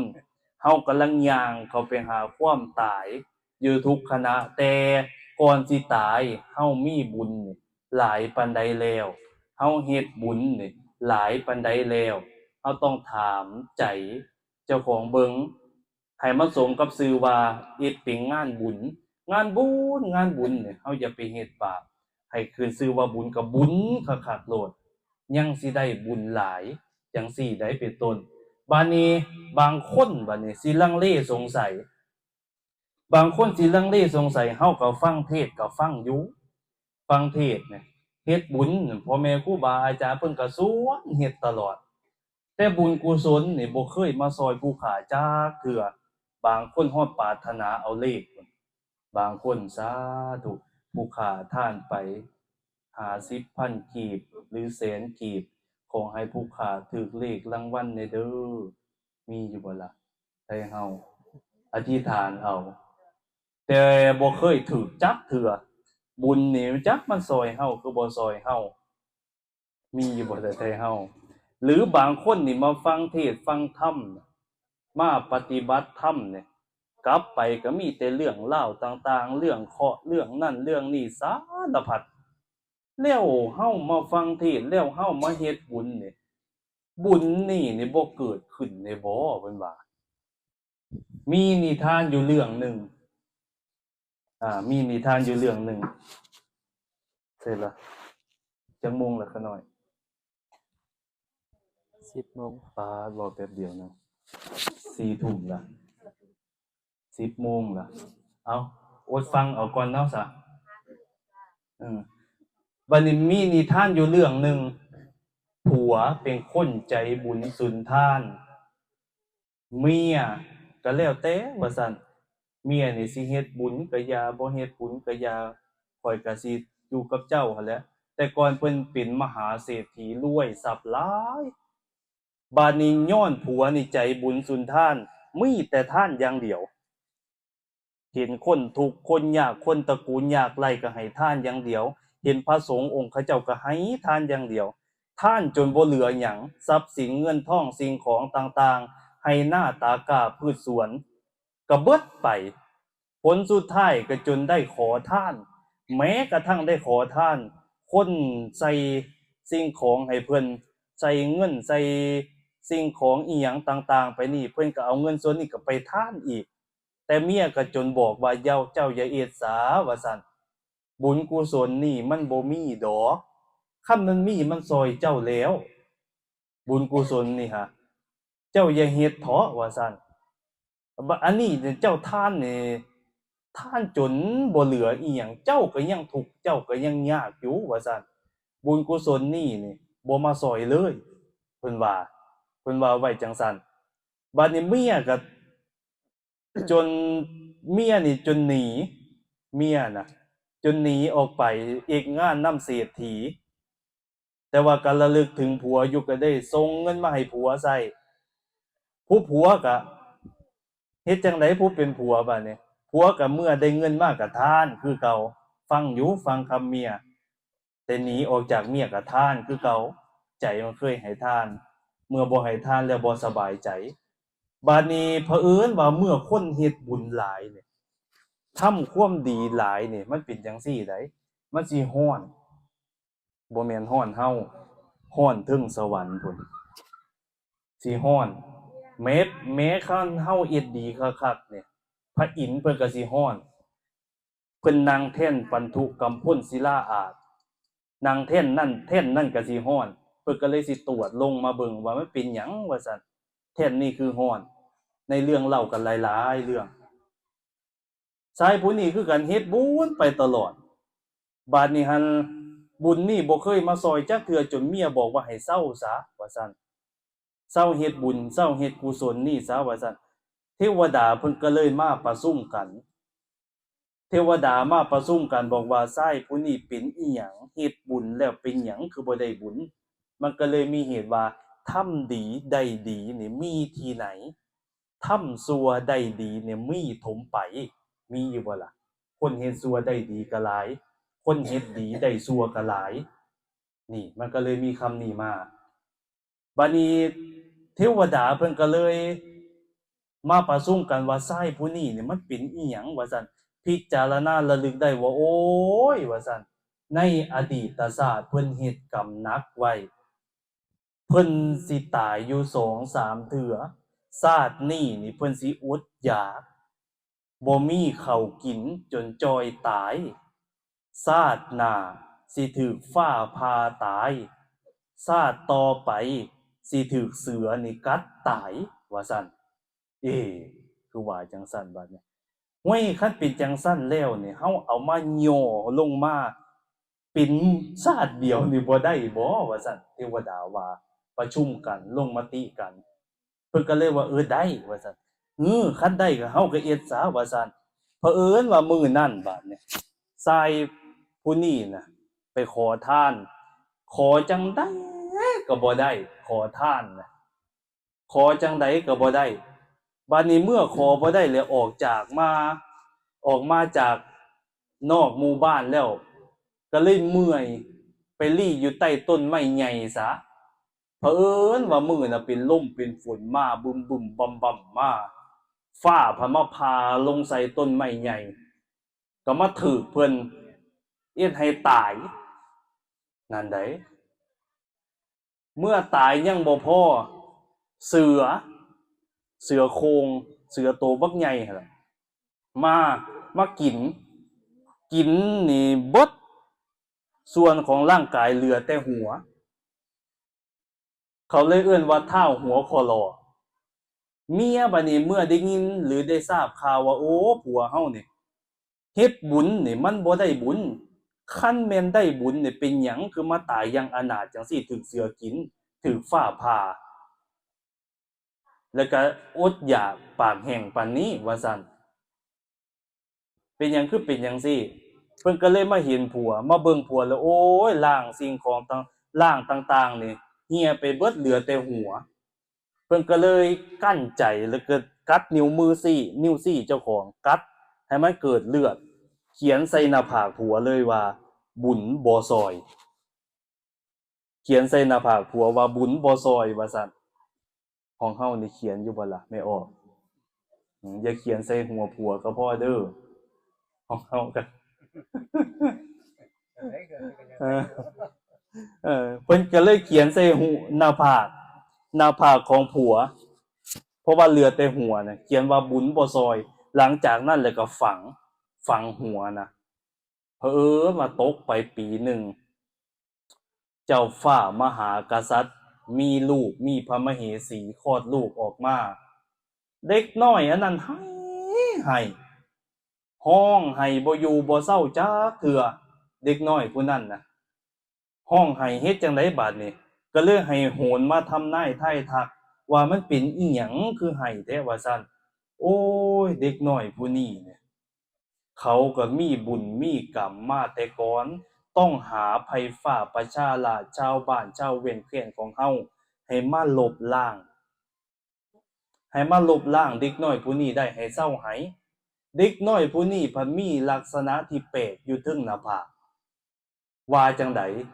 มีตัวหนังสือบอกว่าบุญบ่ซอยมีตัวหนังสือนะบอกว่าบุญบ่ซอยผู้ใดก็เมื่อเพิ่นประกาศไปแล้วนี่ผู้ใดก็อยากมาเพราะว่าพระราชาบอกว่าเนี่ยคันผู้ใดสามารถลบตัวหนังสือนี้ได้เนี่ยแม้อยากได้หยังก็สิให้เบิดทุกอย่างแม้อยากได้หยังทรัพย์สินเงินทองแก้วแหวนเพชรนิลจินดาหรือสร้างม้างัวควายได้เบิดว่าแต่เจ้าปรารถนาเอาว่าซั่น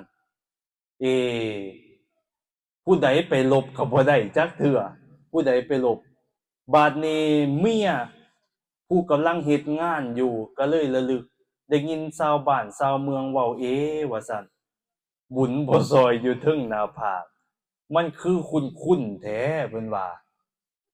มันคือคุ้นๆแท้บุญบ่ซอยเนี่ยว่าซั่นได้ยินแต่ชาวเมืองเว้าเฮาขอไปเบิ่งมึงดูว่าซั่นขอเจ้าฟ้ามหากษัตริย์พระราชาขึ้นไปเบิ่งเมื่อขึ้นไปเบิ่งโอ้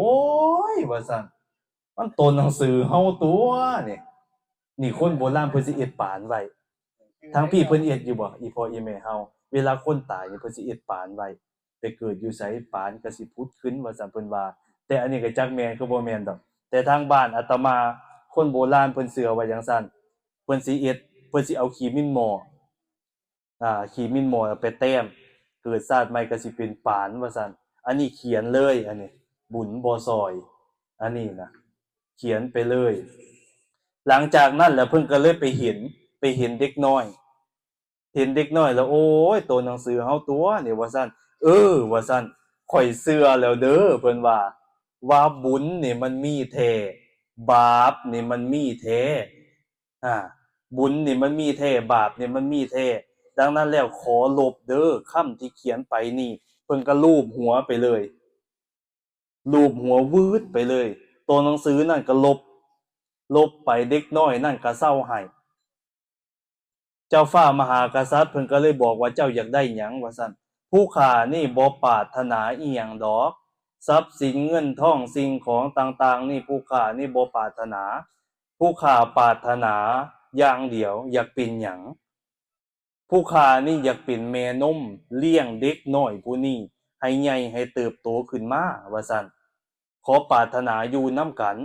ที่จริงแล้วเขาก็เป็นคู่บุญคู่กรรมของกัน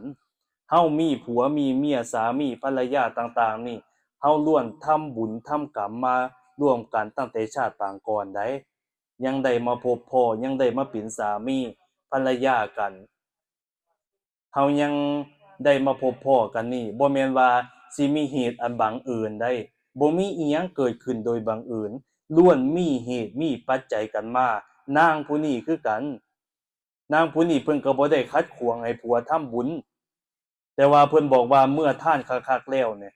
จนเจ้าของนี่เชื่อบอกว่าบุญนี่มันบ่มีผลสุดท้ายแล้วบุญนั่นก็มีหยังบ่ย้อนผลของการให้ทานบาดผลของการให้ทานของนายตุ๊กตากินใจเป็นคนขอทานนี่ก็เลยเหตุให้ไปเกิดเป็นลูกเจ้าฟ้ามหากษัตริย์คือเพิ่นทานหลายเมื่อเกิดชาติหน้าชาติใหม่ก็สิเป็นคนร่ำคนรวยมั่งมีสีสุขบ่ตระกูลจันทานบ่เป็นคนทุกข์คนยากจังซี่ใดคือการทานน่ะบัดนี้เมื่อเพิ่นไปเป็นแม่นมแล้วเพิ่นก็เลี้ยงกันจนใหญ่มาพุ่นล่ะทุกท่านทุกคนดังนั้นแล้วเนี่ยบุญมันก็มีอยู่บาปนี่มันก็มีอยู่แต่บางเทื่อบาปกรรมนี่มันสิปิดบังไว้ยังบ่ทันปรากฏคันเหตุอันใดเกิดขึ้นก่อนแม้เช่นว่าเหมือนกับเฮาโยนหินไปพร้อมกันแม้หินก้อนใดใหญ่มันสิมีน้ำหนักกว่ากันกับหินก้อนน้อยเปรียบเหมือนบุญกับบาปคือกันเมื่อเฮาปล่อยไปพร้อมกันเนี่ยปล่อยไปพร้อมกันนี่หินก้อนใดสิตกก่อนกันแน่นอนอยู่แล้วก้อนที่หนักแล้วก็ก้อนที่ใหญ่กว่ามันย่อมตกไปก่อนเช่นเดียวกันกับว่าบุญกุศลที่เฮาเฮ็ดบาปกรรมคือกันคันแม่นเฮ็ดกรรมหนักกรรมนั้นก็สิปรากฏขึ้นก่อนอย่างเช่นอนันตริยกรรมเป็นต้นกรรมในทางพุทธศาสนาเนี่ยบ่มีกรรมอันใดสิใหญ่ไปส่ำอนันตริยกรรมคือกรรมมีอยู่5ประการเขาเลยเอิ้นว่ากรรมแบบหนักที่สุดฆ่างัวฆ่ควายเป็น100โตพันโตยังบ่ซ้ำกรรมตัวนี้1ฆ่าพ่อ2ฆ่าแม่3ฆ่าพระอรหันต์4เฮ็ดให้พระพุทธเจ้าห่อเลือด5ยังสงฆ์ให้แตกแยกกันกรรม5อย่างนี่บาปหนักที่สุดมาตุฆาตปิตุฆาตอรหันตฆาตโลหิตตุบาทสังฆเพศเนี่ยบาปหนักที่สุดแม้สิฆ่างัวฆ่าควายเป็น100โตก็อย่าพันโตก็อย่ายังบ่ซ้ำกรรมตัวนี้ไปใหม่อยู่ในพุ่นล่ะโลกันตะนรกพุ่นบัดนี้มีเล็บยาวๆหยางกันพระพุทธเจ้ามาตรัสรู้องค์หนึ่งซ้ำสายฟ้าแลบเนี่ยแวบเข้ามาซ้ำนั่นเสียงนะเห็นกันนอกนั่นก็หยางกันต่อผู้ใดแต่ก่อนสิลงนั่นก็ลงอเวจีก็จักแม่นจักภพจักชาติจักแม่นจักกลับจักกันทนทุกข์ทรมานอยู่หั่นบ่จบบ่สิ้นบาปกรรมตัวนั้นน่ะก็คือคันเฮ็ดบุญบาปเนี่ยคันเฮ็ดบุญบัดนี้บุญตัวใดหลายบุญตัวนั้นสิปรากฏขึ้นก่อนบัดนี้บุญที่ผลเฮ็ดให้เห็นผลทันตาต้องเฮ็ดบุญตัวใดบาดเนี่ย1คันอยากเห็นผลทันตาเลยคันแม่นใส่บาตรให้พระที่ออกจากนิโรธสมาบัติบ่เกิน7มื้อเห็นเลยทันตาเพิ่นนั่งสมาธิ เขานิโรธฌานสัญญาเวทยิตานิโรธบำเพ็ญเพียรภาวนาแต่ผู้ที่สิเขานิโรธได้ต้องเป็นอนาคามีและก็พระอรหันต์คันแม่นเฮามีโอกาสได้ใส่บุญใส่บาตรให้เพิ่นหรือทำบุญกับเพิ่นนี่อานิสงส์นี่บ่ต้องรอชาติหน้าชาตินี้ปรากฏเห็นท่านตาเลยในเรื่องเล่าหลายๆเรื่องก็สิเกิดขึ้นท่านตาหรือยกตัวอย่างก็ได้ยกตัวอย่างของนางปัญจปาปาหรือปัญจปาปีนะผู้มีบาป5ประการน่ะเพิ่นก็มีบุญคือกันเพิ่นใส่บาตรเอาดินเหนียวทิ่มใส่ด้วยโทสะความโกรธความแค้นว่าเอาไปซะว่าซั่นเอียนให้วิตจากรำคาญอานิสงส์ของการให้ดินนั่นแหละจนพระราชาเจ้าฟ้ามหากษัตริย์เนี่ยแย่งกันน่ะเป็นต้นได้ทุกท่านทุกคนบัดนี้หันเฮาเฮ็ดบุญนี่บางเทื่อกรรมนี่มันมาแทรกซ้อนมันมาบังมันก็เลยบ่ทันปรากฏขึ้นให้เฮาเห็นเฮานี่เฮาก็เก็บเอาเก็บเล็กผสมหน่อยบ่ว่าสิเป็นบุญหน่อยหรือบุญหลายบุญใหญ่บุญกลางก็อย่าบุญประเภทใดก็อย่าคันขึ้นชื่อว่าบุญก็เฮ็ดไปเรื่อยๆแม้เฮาสิเฮ็ดกรรมก็อย่าคันกรรมหนักก็สิกรรมนั้นสิปรากฏขึ้นบางคนก็เลยเป็นบาดเนี่ยบางคนก็เลยเจ็บเป็นเอ็นอุ่นมาฟังเทศน์ฟังธรรมมาปฏิบัติธรรมรักษาศีลกลับไปแล้วบางคนนี่มาแต่ไกลกลับมาเฮ็ดบุญเนี่ยกลับไปบัดนี้ลดลงก็มีขากุดแขนขาดได้ผ่าตัดก็มีเป็นนั่นเป็นนี่นั่นแสดงว่าเฮามีบุญแล้วมีบุญตัวใดเป็นหยังคือว่ามีบุญคือได้ถูกผ่าตัดเป็นหยังคือต้องได้ลดลงเขามาเอาเห็นเนาะเขามาทวงบุญเขาเหมือนกับเฮาข้ามภพข้ามชาติมานี่จักตายเกิดเนี่ยเฮาติดหนี้เขาตั้งแต่อดีตชาติบัดนี้เมื่อเฮามีบุญแล้วเนี่ยส่วนมากคนมีบุญนี่สิเกิดเขาก็เลยบอกว่าห้ามเวลาสร้างนั่นสร้างนี่เนี่ยให้ไปอยู่หม้องอื่นเพิ่นว่าเป็นหยังบ่เดี๋ยวมันสิตายเร็วเขาสิมาเอานั่นดิมันเลยเป็นเหตุนำมาที่จริงแล้วมันก็หนีความตายบ่ได้ดอกไปอยู่ไสก็ตายคือเก่าอันสิไปอยู่ไสน่ะแต่ว่าหั่นเพิ่นก็คนโบราณก็เชื่อนั่นสร้างโบสถ์ก็อย่าสร้างวิหารก็อย่าสร้างอิหยังก็อย่าบ่ให้อยู่วัดภายใน1ปีหนีไปเพราะว่าหยังเขาสิมาเอาที่จริงแล้วคันแม่นอาตมาว่าคันตายโลดแฮ่งดีเป็นหยังบ่เฮาบ่ต้องมาทนทุกข์ทรมานในโลกมนุษย์นี้เจ็บเป็นเอ็นอุ่นเป็นนั่นเป็นนี่สารพัดโรคภัยต่างๆคันแม่นตายไปเฮาก็บ่ลงนรกแน่นอนเฮาไปเสวยอยู่ในทิพยสมบัติหรือวิมานอันเป็นทิพย์พุ่นอันนั้นก็สิสุขกว่าโลกมนุษย์นี่ตั้งหลายเท่าโลกมนุษย์เฮานี่มีความแก่ความเจ็บความตายความชราโอ้ยบ่จบบ่สิ้นบ่ได้กินข้าวก็หิวก็เอิ้นว่าโรคหิวแล้วก็เป็นโรคอยู่ตลอดเวลาอุจจาระปัสสาวะก็เป็นโรคของภัยโรคของกายเฮามันก็เลยโรคอยู่เนืองอยู่ตลอดเวลาโรคภัยของเฮาอยู่ในร่างกายของเฮานี่ทุกท่านทุกคนดังนั้นแล้วบัดนี้ที่มาอาตมาเว้าปั่นฟังจังซี่นี่คือบ่แม่นว่าอยากให้ตายได้หมายความว่านี่บางเทื่อกรรมนี่มันแทรกซ้อนบุญคันบุญเฮามีบางเทื่อเขาก็มาทวงเช่นว่าเหมือนกับเฮาถูกเลขลอตเตอรี่ถูกเลขเนี่ยคันแม่นเจ้าหนี้รายใหญ่คันแม่นเจ้าหนี้รายใหญ่เนี่ยสิเฮ็ดจังไดบ่เขาก็สิฟ้าวมาทวงก่อนหมู่เป็นหยังบ่ย้านเจ้าหนี้รายน้อยเขามาเอาเบิดก่อนในช่วงที่เฮาได้เงินเจ้าหนี้รายใหญ่เขาก็สิมาทวงเอาเพราะว่าย้านเบิดก่อนเฮาเฮ็ดบุญนี่คือกันคันเฮาเฮ็ดบุญไปเฮ็ดไปเรื่อยๆนี่เป็นนั่นเป็นนี่ก็บ่เป็นหยังก็ถือว่าเฮาชดใช้กรรมเขาก็แทนกรรมเขาเฮาตายเกิดมานี่จังแม่นจักภพจักชาติเป็นนั่นเป็นนี่มันบ่มีเหตุบังเอิญจักอย่างถูกผ่าตัดกับย้อนไปเฮ็ดเขามาขากุดแขนขาดก็ย้อนไปเฮ็ดเขามามันบ่มีอิหยังเป็นเรื่องบังเอิญทั้งสิ้นใดทุกท่านทุกคนมันก็ล้วนมีเหตุมีปัจจัยมาเมื่อมันเกิดขึ้นเฮาต้องยอมรับบาดเมื่อมันเกิดขึ้นแล้วเฮาต้องยอมรับให้มันได้บัดนี้ เมื่อเฮาเฮ็ดไปจังซี่นี่บางเทื่อนี่กรรมนี่มันสลับซับซ้อน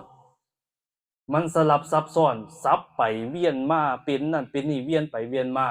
บางคนก็เลยสิบ่เข้าใจว่าบาปเนี่ยมันมีแท้บ่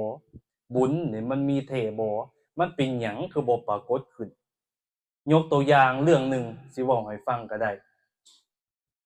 ก็สิใช้เวลาบ่ดนคันเว้าหลายเดี๋ยวเหงานอนก็สิเหงานอนแล้วบ่ไม่ออกอดเอาเด้อ ก็สิเว้าเรื่องหนึงเรื่องนี้จบก่อนจ้ะเรื่องนี้นี่มีเมืองหนึ่งเขาเอิ้นว่าเมืองวิเทหรัฐมีพระเจ้าเจ้าเมืองนี่ชื่อว่าพระเจ้าอังคติราชมีลูกสาวผู้หนึ่งชื่อว่าลุจิราชกัญญามีเสนาอำมาตย์ก็หลายหนึ่งในนั้นชื่อว่าอนาละอำมาตย์เมืองวิเทหรัฐนี่ปกครองด้วยพระเจ้าอังคติราชนี่ปกครองอยู่เผอิญว่ามื้อหนึ่งเขาเอิ้นว่าเป็นมื้อพระจันทร์เต็มดวงเพิ่นก็เลยถามเสนาอำมาตย์ไพฟ้าประสาวาสไพฟ้าประสาราชบอกว่านี่มื้อพระจันทร์เต็มดวงนี่เฮาควรสิเฮ็ดหยังดีเพิ่นว่าอำมาตย์ผู้หนึ่งก็เลยยกมือขึ้นอำมาตย์ผู้หนึ่งนี่ก็เลยยกมือขึ้นบอกว่าผู้ข้าเนี่ยบอกว่าเนี่ยควรที่สิเสพหอล่อกามสื่อว่าความสุขทั้งหลายทั้งมวลหญิงงามเมืองทั้งหลายนี่อยู่ในเว้นแคว้นหรือไผฟ้าประชาราษฎร์เฮานี่เฮาควรที่สิเสพหอล่อกามอีหยังต่างๆหญิงงามเมืองก็ไปเอามานอนนำว่าซั่นอำมาตย์ผู้หนึ่งก็เลยยกมือขึ้นบอกว่าโอ้ยว่าซั่นผู้ข้าว่าเฮาเฮ็ดแบบนี้เฮาก็เคยเฮ็ดแล้วผู้ข้าว่าเนี่ยหรือหม่อมฉันว่าเนี่ยเฮาเนี่ยควรที่สิไปสู่รบทับจับศึกหมายถึงว่าไปตีแว่นแคว้นต่างๆยกพยุหเสนยากรอันเกียงไกลไปตียังเมืองต่างๆเมืองนั่นเนี่ยให้เขาล่มสลายไปเขาก็สิมาเป็นเมืองคืนของเฮาก็สิปกครองเขาได้ว่าซั่นอำมาตย์ผู้หนึ่งก็เลยยกมือขึ้นหม่อมฉันว่านี่การฆ่าหรือการสู่รบทับจับศึกนี่มาเฮาบ่ควรเฮ็ดแล้วช่วงนี้ผู้ใดก็บ่อยากพากลูกพากเมียไปเพิ่นว่าผู้ใดก็บ่อยากพากไปช่วงนี้เขาควรที่สิได้รับการพักผ่อนว่าซั่นเฮาบ่ควรไปเฮ็ดจังซั่นแล้วว่าซั่นผู้ใดก็เมื่อยเพิ่นว่าผู้ข่าว่าในมื้อเสวยหรือมาฆฤกษ์พระจันทร์เต็มดวงนี่ผู้ข่าว่าเนี่ยเฮาควรที่สิฟังเทศน์ฟังธรรมว่าซั่นบัดนี้คันเฮาสิฟังเทศน์ฟังธรรมแล้วสิไปฟังอยู่ไสพระเจ้าอังคติราชว่าในเว้นแคว้นเมืองวิเทหรัฐเฮามีอเจลกผู้หนึ่งคนนี่ให้การสักการะบูชากราบไหว้สรรเสริญย่อหย่อเป็นที่ตั้งเพิ่นสอนเรื่องศีลเรื่องธรรมเป็นอย่างดีว่าซั่นในเมื่อเฮาเฮ็ดจังซั่นแล้วเฮาควรที่สิไปหาเพิ่นซะว่าซั่นไปฟังเทศน์ฟังธรรมนำเพิ่นก็เลยฮู้จักจังซั่นแล้วพากันไปคนเสนาอำมาตย์ไปกับไผฟ้าประชาราษฎร์ไปฟังเทศน์ฟังธรรมจากอเจโลกัสสปะในเมืองเพิ่นบาดนี้เพิ่นก็เลยเมื่อไปฮอดเพิ่นก็เลยถามท่านว่าซั่นเขาว่าบาปนี่มันมีบุญนี่มันมีนรกนี่มีสวรรค์นี่มีนี่มันมีแท้บ่ได้ยินแต่สมณพราหมณ์เขาเว้าว่าบาปมีบุญมีนรกมีสวรรค์มีผู้ข้านี่จักสิเชื่อคือบ่เชื่อแต่ได้ยินแต่ลูกสาวเว้าชื่อว่าลุจิราชกัญญามีแต่สอนบอกให้พอเฮ็ดทานอยู่เป็นประจำทานแก่สมณพราหมณ์หรือถือศีลอุโบสถในวันพระวันศีลมื้อ15ค่ำมื้อ8ค่ำนี้มีลูกสาวนี่บอกให้เฮ็ดประจำ ผู้ฆ่าเนี่ยหม่อมฉันเนี่ยก็เลยมาถามท่านว่าซั่นอาเจโลกพัดเป็นมิจฉาทิฏฐิญาติโยมทั้งหลายเพิ่นก็เลยบอกว่าโอ้ยมหาบพิตรราชสมภารเอ้ยว่าซั่นอย่าไปเชื่อบุคคลเขาเว้าจังซี่นี่มันบ่เป็นตาเชื่อดอกชื่อว่าความสุขทั้งหลายทั้งมวลนี่ความสุขทั้งหลายทั้งมวลนี่เฮาควรที่สิเอาเลยตั้งแต่เฮายังเป็นคนนี่ยังเป็นมนุษย์นี่คันอยากเสพหอลอกามเอามันคักๆโลดว่าซั่นบาปนี่บ่มีดอกบุญนี่บ่มีดอกนรกนี่มันบ่มีดอกสวรรค์นี่มันบ่มีดอกเฮ็ดไปเรื่อยๆจนฮอด84กับเมื่อฮอด84กับแล้วยังสิเข้าสู่มรรคผลนิพพานว่าซั่นเหมือนกับเรือใหญ่ลากเรือน้อยมาฉะนั้นเพิ่นว่าโอ้ว่าซั่นพระเจ้าอังคาติราชก็เลยว่าโอ้น่าสิเป็นจังซั่นเนาะอีกบ่ดนบาดนี้อีกบ่ดนอานาละอำมาตย์เพิ่นก็เลยเว้าขึ้นแม่นอยู่ดอกว่าซั่นเป็นหยังคือว่าแม่นอยู่ดอกผู้ฆ่านี่ระลึกได้ระลึกชาตินี่ได้อยู่ชาติหนึ่งเป็นหยังบ่ว่าบุญบ่มีบาปบ่มีชาติก่อนผู้ฆ่าระลึกได้เนี่ยได้ว่าชาติก่อนผู้ฆ่านี่เป็นลูกของเศรษฐีเมื่อเป็นลูกของเศรษฐีแล้วเสพหอล่อกามยิงงามเมืองทั้งหลายผู้งามทั้งหลายนี่เฮ็ดผิดศีลอยู่เป็นประจำเพิ่นว่าผิดศีลหยังผิดศีลข้อที่3กาเมสุมิสาจาราคือการผิดลูกผิดเมียอยู่นี่เป็นประจำว่าซั่นคันว่าบุญนี่มีจริงคันว่าบาปนี่มีจริงผู้ฆ่ามาเกิดชาตินี้เป็นหยังผู้ฆ่าคือบ่เป็นคนทุกข์คนยากคนตระกูลจันทานหรือคันบ่ตกนรกลงไปเป็นหยัง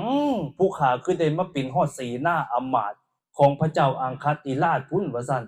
ผู้ฆ่านี่ก็เลยเชื่อว่าบาปนี่มันบ่มีบุญนี่มันบ่มีดอกว่าซั่นอย่าไปเชื่อว่าซั่นแม่นดังความอเจโลกัสสปะน่ะเว้าว่าซั่นโอ้ยว่าซั่นเมื่ออนาละอำมาตย์เพิ่นเว้าจังซั่นแล้ววิสกะคนยากไร้คือคนทุกข์คนยากเพิ่นก็เลยเว้าขึ้นโอ้ยให้นำวิสกะนี่น้ำตานองหน้าแม่นอยู่ดอกว่าซั่นเพิ่นว่าทั้งให้ทั้งสืบขี้มูกแม่นอยู่ดอกเป็นหยังคือว่าจังซั่นบ่ผู้ฆ่านี่คือกันอย่าว่าแต่ท่านระลึกชาติได้ผู้ฆ่านี่ชาติก่อนผู้ฆ่าก็ระลึกชาติได้ว่าซั่นชาติก่อนนี่ผู้ฆ่าเป็นคนให้ทานรักษาศีลประพฤติธรรมอยู่เป็นประจำขึ้นชื่อว่าให้ทานนี่ให้เบิดย่าคู่ย่าซ่ามาบอกว่าทานเด้อยังสิได้บุญรักษาศีลเด้อยังสิได้บุญภาวนาเด้อยังสิได้บุญคันว่าบุญนี่มีแท้ผู้ฆ่ามาเกิดชาตินี่เป็นหยังผู้ฆ่าคือเป็นคนทุกข์คนยากคนตระกูลจันทานเพราะว่าชาติที่แล้วผู้ฆ่าก็ระลึกได้อยู่ว่าซั่นนั่นใด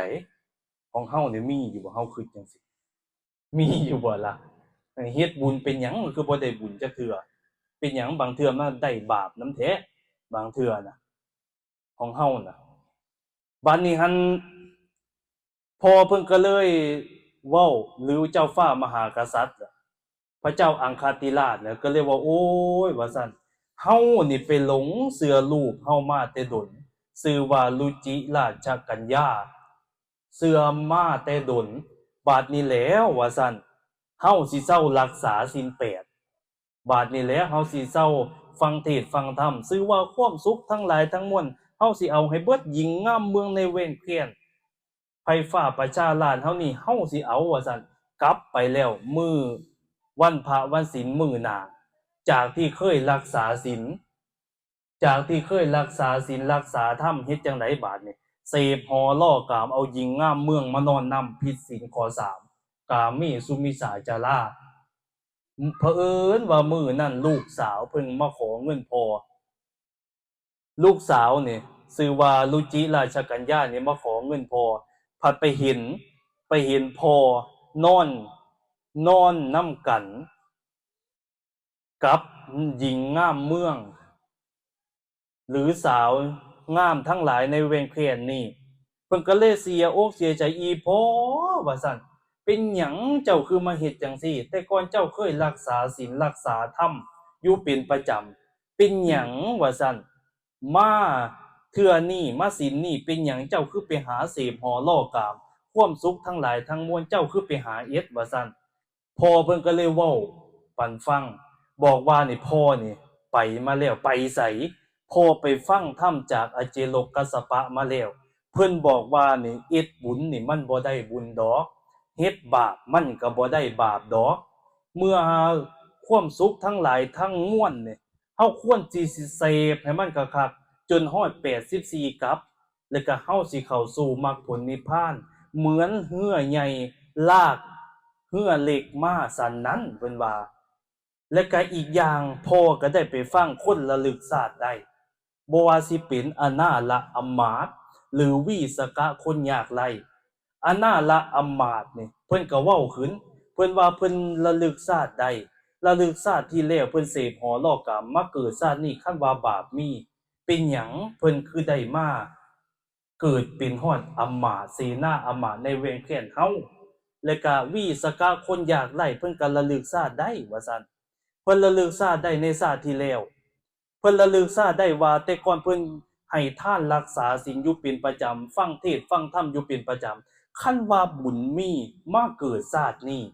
เป็นหยังเพิ่นคือเป็นคนทุกข์คนยากพร้อมทั้งน้ำตานองหน้าไหอยู่สืบขี้มูกอยู่ว่าซั่นเพิ่นก็เลยเหลืออกเหลือใจเพิ่นว่า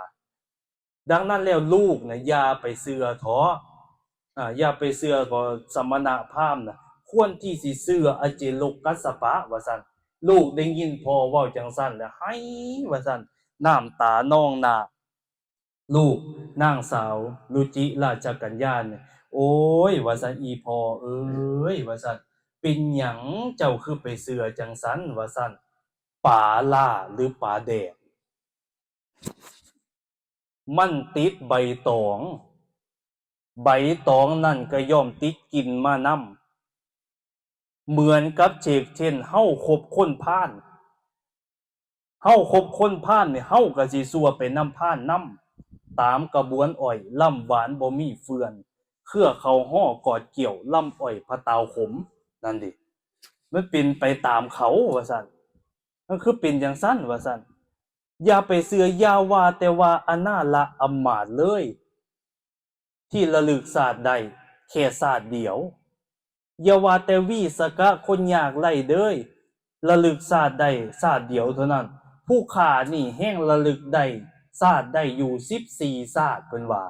14ชาติพุ่นใดเพิ่นก็เลยมาเว้าปันพอฟังบาดมีมันหยังแหน่14ชาติบาดฟังเด้อบาดบางคนสิลังเลสงสัยบ่เข้าใจในบุญบ่เข้าใจในบาปบางเทื่อมันสลับซับซ้อนกันบัดนี้หันชาติแรกผู้ฆ่าเกิดเป็นลูกเศรษฐีเป็นผู้ชายเป็นคนมั่งมีสีสุขแต่ก่อนผู้ฆ่าก็เฮ็ดคือจังอนาละอำมาตย์นี่ล่ะว่าซั่นเป็นหญิงงามเมืองทั้งหลายทั้งมวลนี่ผู้ฆ่ามาเสพหอล่อกามเอ็ดผิดศีล5อยู่เป็นประจำโดยเฉพาะศีลข้อ3เขาเอิ้นว่ากาเมสุมิจฉาจาราเอ็ดผิดลูกผิดเมียอยู่เป็นประจำเมื่อผู้ฆ่าตายไปก็มาเกิดเป็นคนบาดนี่ชาติที่2นี่ผู้ฆ่ามาเกิดเป็นคนในตระกูลของเศรษฐีที่เป็นสัมมาทิฏฐิเมื่อเป็นสัมมาทิฏฐิแล้วเพิ่นก็พ่อแม่นี่ก็สอนตั้งแต่ยังน้อยสอนให้ทานรักษาศีลประพฤติธรรมฟังเทศน์ฟังธรรมอยู่เป็นประจำว่าซั่นก็เฮ็ดตามพ่อแม่มาอยู่เป็นประจำอยู่ตลอดว่าซั่นผู้ฆ่าตายไปจากชาติที่2ไปตกในนรกชื่อว่าโลลุวะนรกนั่นเฮาสิเห็นได้ว่าชาติแรกที่พ่ออีแม่เฮาชาติแรกเอ็ดผิดศีล5ชาติที่2ชาติที่2นี่ไปเกิดเป็นลูกสัมมาทิฏฐิแต่ว่าชาติที่3พัดไปเกิดในนรกชาติที่3นี่ไปเกิดในนรกชื่อว่าโลลุวะนรกผลจากหยังผลจากการผิดศีลข้อที่3ว่าซั่นกาเมสุมิจฉาจารา ตายไปแล้วไปเกิดในนรกตุ๊บปองอยู่หั่นคือกระทะต้องแดงทั้งเขาเสียบเขาตีเขาขาปีนต้นไม้ต้นงิ้วหนามทั้งเขาเอาหอกแทงขึ้นไปกระถึกกาใหญ่ซบเล็กจิกกินขั้นลงมากกระถือทั้งหมาแน่สิกัดเอาทั้งสิถือหอกนายนิรยาบาลแหน่ว่าซั่นโอ้ยว่าซั่นพ้นจากนรกไปแล้วเห็นบ่ว่าซั่นอีพอผลจากกรรมของชาติที่แรกชาติหนึ่งนั่นเอ็ดให้เป็นผลนำมาซึ่งเป็นเหตุชาติที่สามเมื่อชาติที่สามนี่ผู้ฆ่าก็เลยไปตกในนรกพ้นจากนรกแล้วไปเกิดบาดนี้การเกิดนี่ผู้ฆ่านี่มาเกิดเป็นงัวไดผู้ฆ่านี่มาเกิดเป็นงัวคือชาติที่สี่เมื่อเป็นงัวแล้วผัดเป็นโตผู้เป็นงัวนะคือเขาตอนหำกุดหำขาดนั่นไดชาติที่สี่เนี่ยบาดนี้พ้นจากนั้นแล้วผู้ฆ่าก็มาเกิดเป็นล่าชาติที่ห้าเนี่ยผู้ฆ่ามาเกิดเป็นล่าให้ไฟฟ้าประชาราษฎร์พากันขี่หลังจูงดังไปพ้นจากนั้นทั้งตีทั้งฆ่าแล้วก็ถูกอีกตอนหำว่าซั่นอย่างละ500อย่างละศาสตร์เบิดจากนั้นแล้วว่าซั่นเบิดจากนั้นแล้วศาสตร์ที่6เด้อเนาะค่ะน้อยศาสตร์ที่6เนี่ยผู้ฆ่าได้มาเกิดเป็นลิงโตผู้ลิงโตผู้นี่เมื่อเกิดออกมาแล้วหัวหน้าฝูงจ่าฝูงนี่มากัดอวัยวะเพศจนขาดว่าซั่นแล้วก็ถูกรังแกอยู่เป็นประจำชาตินั้นผู้ฆ่าก็บ่ได้เพพันธุ์ผสมลูกอีกผลของบาปกรรมอีพอเอ้ยว่าซั่นบาปกรรมตัวใดบาปกรรมตั้งแต่ชาติแรกที่ผู้ฆ่านี่หรือมอมฉันนี่ผิดศีลข้อ3นั่นคือวิบากกรรมตามมาพอเอ้ยแต่ว่ากรรมแท้ๆนี่ไปใส่ในนรกชื่อว่าโลลุวะนรกในชาติที่3นั้นว่าซั่นจนมาชาติที่6ว่าซั่นพ้นจากนั้นแล้วกรรมนี่ดีขึ้นมาแน่จักหน่อยเบาบางขึ้นมาเอ็ดให้ผู้ฆ่านี่มาเกิดเป็นคนนี่ชาติที่เท่าใดแล้วยายชาติที่เท่าใดเอา2ว่าซั่นชาติที่7แล้ว ชาติที่7เอ็ดให้ผู้ฆ่านี่มาเกิดเป็นคนผันมาเป็นกระเทยนั่นใดผู้ใดผิดข้อ3นั่นเป็นกระเทยเป็นวิบากกรรมอันเบาบางเกิดให้มาเป็นคนผู้ฆ่านี่มาเกิดเป็นกระเทยเห็นผู้ชายหล่อๆแน่ผันมักบ่ได้ลูกได้เมียนำเขาย้อนบาปกรรมตัวนั้นแหละว่าซั่นบาปกรรมนี่มันบ่ได้ไปไสอีพ่อเอ้ยเหมือนกับขี้เถ้าเพิ่นว่าขี้เถ้านี่ปกทานไฟแดงๆไปทานไฟแดงนั่นที่ร้อนแห้งละอุนั่นก็บ่ได้ไปไสทานไฟนั่นก็ยังร้อนแดงอยู่แต่ถามว่าความร้อนนั่นมันก็บ่ได้ไปไสว่าซั่นเหมือนเช่นทรัพย์สมบัติในมหาทะเลในมหาสมุทรทรัพย์สมบัตินั่นก็อยู่ในทะเลนี่แต่ว่ามหาสมุทรนี่ปิดไว้อยู่กรรมเฮาที่เฮ็ดนี่คือกันอีพ่อเอ้ยมันยังบ่ทันปรากฏขึ้นบาปนี่มีบุญนี่มีว่านรกนี่มีนี่มีเพิ่นว่านรกนี่มีสวรรค์นี่มีบาปนี่ผลปรากฏของบุญในชาติที่2ที่ผู้ฆ่าเกิดเป็นสัมมาทิฏฐิในตระกูลของพ่อของแม่ที่เพิ่นสอนบอกกล่าวตักเตือนให้พากันทานให้พากันรักษาศีลให้พากันประพฤติธรรมนี้เมื่อเป็นผลของมาในชาติที่2เอ็ดให้ผู้ฆ่านี่มีอานิสงส์ได้ไปเกิดในสวรรค์สันฟ้าตายเกิดอยู่อีก7ชาติในสวรรค์เพิ่นว่าร่วมกันเลยได้7เป็น14ตายเกิดว่าซั่นอยู่อีก7ชาติมาชาติสุดท้ายอีพ่อเอ้ยว่าซั่นมาชาติสุดท้ายผู้ฆ่านี่ ได้มาเกิดเป็นแม่ยิ่งแม่ยิ่งนี่เป็นแม่ยิ่งที่บ่มีผัวถือพรหมจรรย์ชื่อว่าโกมาลิพรหมจรรย์ถือพรหมจรรย์แบบบ่เอาผัวเพื่อสิหนีจากการเวียนว่ายตายเกิดจากออกจากวัฏสงสารนี้ดังนั้นแล้วเสด็จพ่อเอ๋ยเพิ่นว่าดังนั้นแล้วนี่เฮาควรที่เชื่อว่าบาปนี่มันมีแต่มันยังบ่ทันปรากฏบุญนี่มันก็มีคือกันแต่ยังบ่ทันปรากฏแต่หากมันถึงเวลามันสิปรากฏเกิดขึ้นมาทันทีเสด็จพ่ออย่าไปเชื่อวิสกะคนอยากไล่อย่าไปเชื่ออเจโลกัสสปะอย่าไปเชื่ออนาละอัมมาตซุ่มนี่แล้วเขาระลึกได้แค่ชาติเดียวส่วนมอมสันระลึกได้แค่14-15ชาติพุ่นว่าซั่นเหมือนกับป่าเนาป่าลาที่ติดใบตองมาจันใดใบตองนั่นก็ย่อมเนาไปจันนั้นเสด็จพ่อเอ๋ยว่าซั่นพ่อเพิ่นได้ยินจังซั่นแล้วโอ้ยว่าซั่นลูกเฮานี่มาดีแท้มาแสนประเสริฐคักแท้ว่าซั่นลูกเฮาเนี่ยมาดีคักมาดีแน่แท้ดึงพ่อ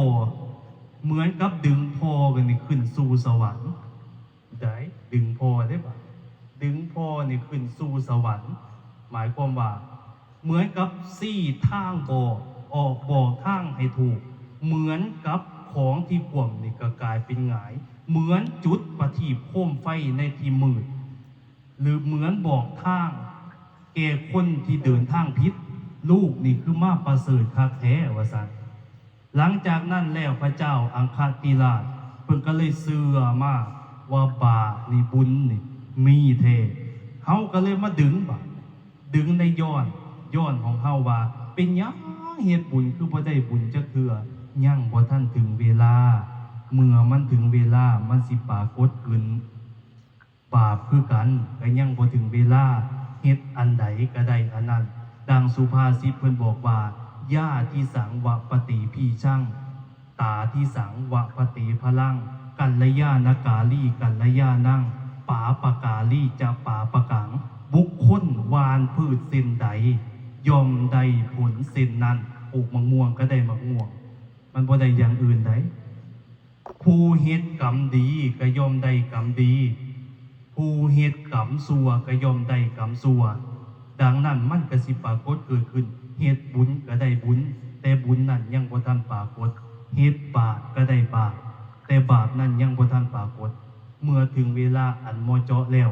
มันสิมาปรากฏเองเอาฝากทุกท่านทุกคนไว้เด้อให้คิดพิจารณาว่าคันให้ว่าเฮ็ดบุญก็ให้เชื่อเรื่องบุญให้เฮ็ดให้มันเป็นบุญอย่าให้เฮ็ดให้มันเป็นบาปเมื่อถึงเวลาแล้วมันก็สิถึงอันควรอันเหมาะอันเจาะเฮาก็สิได้บุญเช่นเดียวกันได้เอาขออนุโมทนากับทุกท่านทุกคนที่ได้มาฟังเทศน์ฟังธรรมมาฟังธรรมในเทื่อนี้อดตาหลับคับตานอนก็อดเอาโดนปีน่านเทื่อปีละเทื่อที่สิได้ฟังเทศน์ฟังธรรมอดเอาถือว่ามาสี่ปัญญามาบอกทางให้ถูกแก่ทุกท่านทุกคนใดคิดพิจารณาขออานิสงส์ส่วนนี้จงเป็นผลสะท้อนย้อนกลับไปหาออกตนญาติโยมทั้งหลายจงมีแต่ความสุขความเจริญให้เจริญด้วยอริยญาณธรรมหายทุกข์หายโศกหายโลกหายภัยเจริญด้วยสัพยศไม่ตีจิตมิตรภาพทั้งความหักความอบอุ่นความเข้าใจจงปักแน่นตึงสู่จิตสู่ใจอย่างอนแง่นคอนแค้นมีจิตใจสะอาดสว่างสงบพบเส้นทางอันบริสุทธิ์สดใสนำชีวิตของท่านให้โสดส่วงดังดวงไฟส่องวิถีชีวิตไปแห่งความดับลงแห่งปัญหาความทุกข์ปัญหาครอบครัวปัญหาหัวใจเบิดสิ้นไปโดยทั่วกันทุกท่านทุกคนเถิด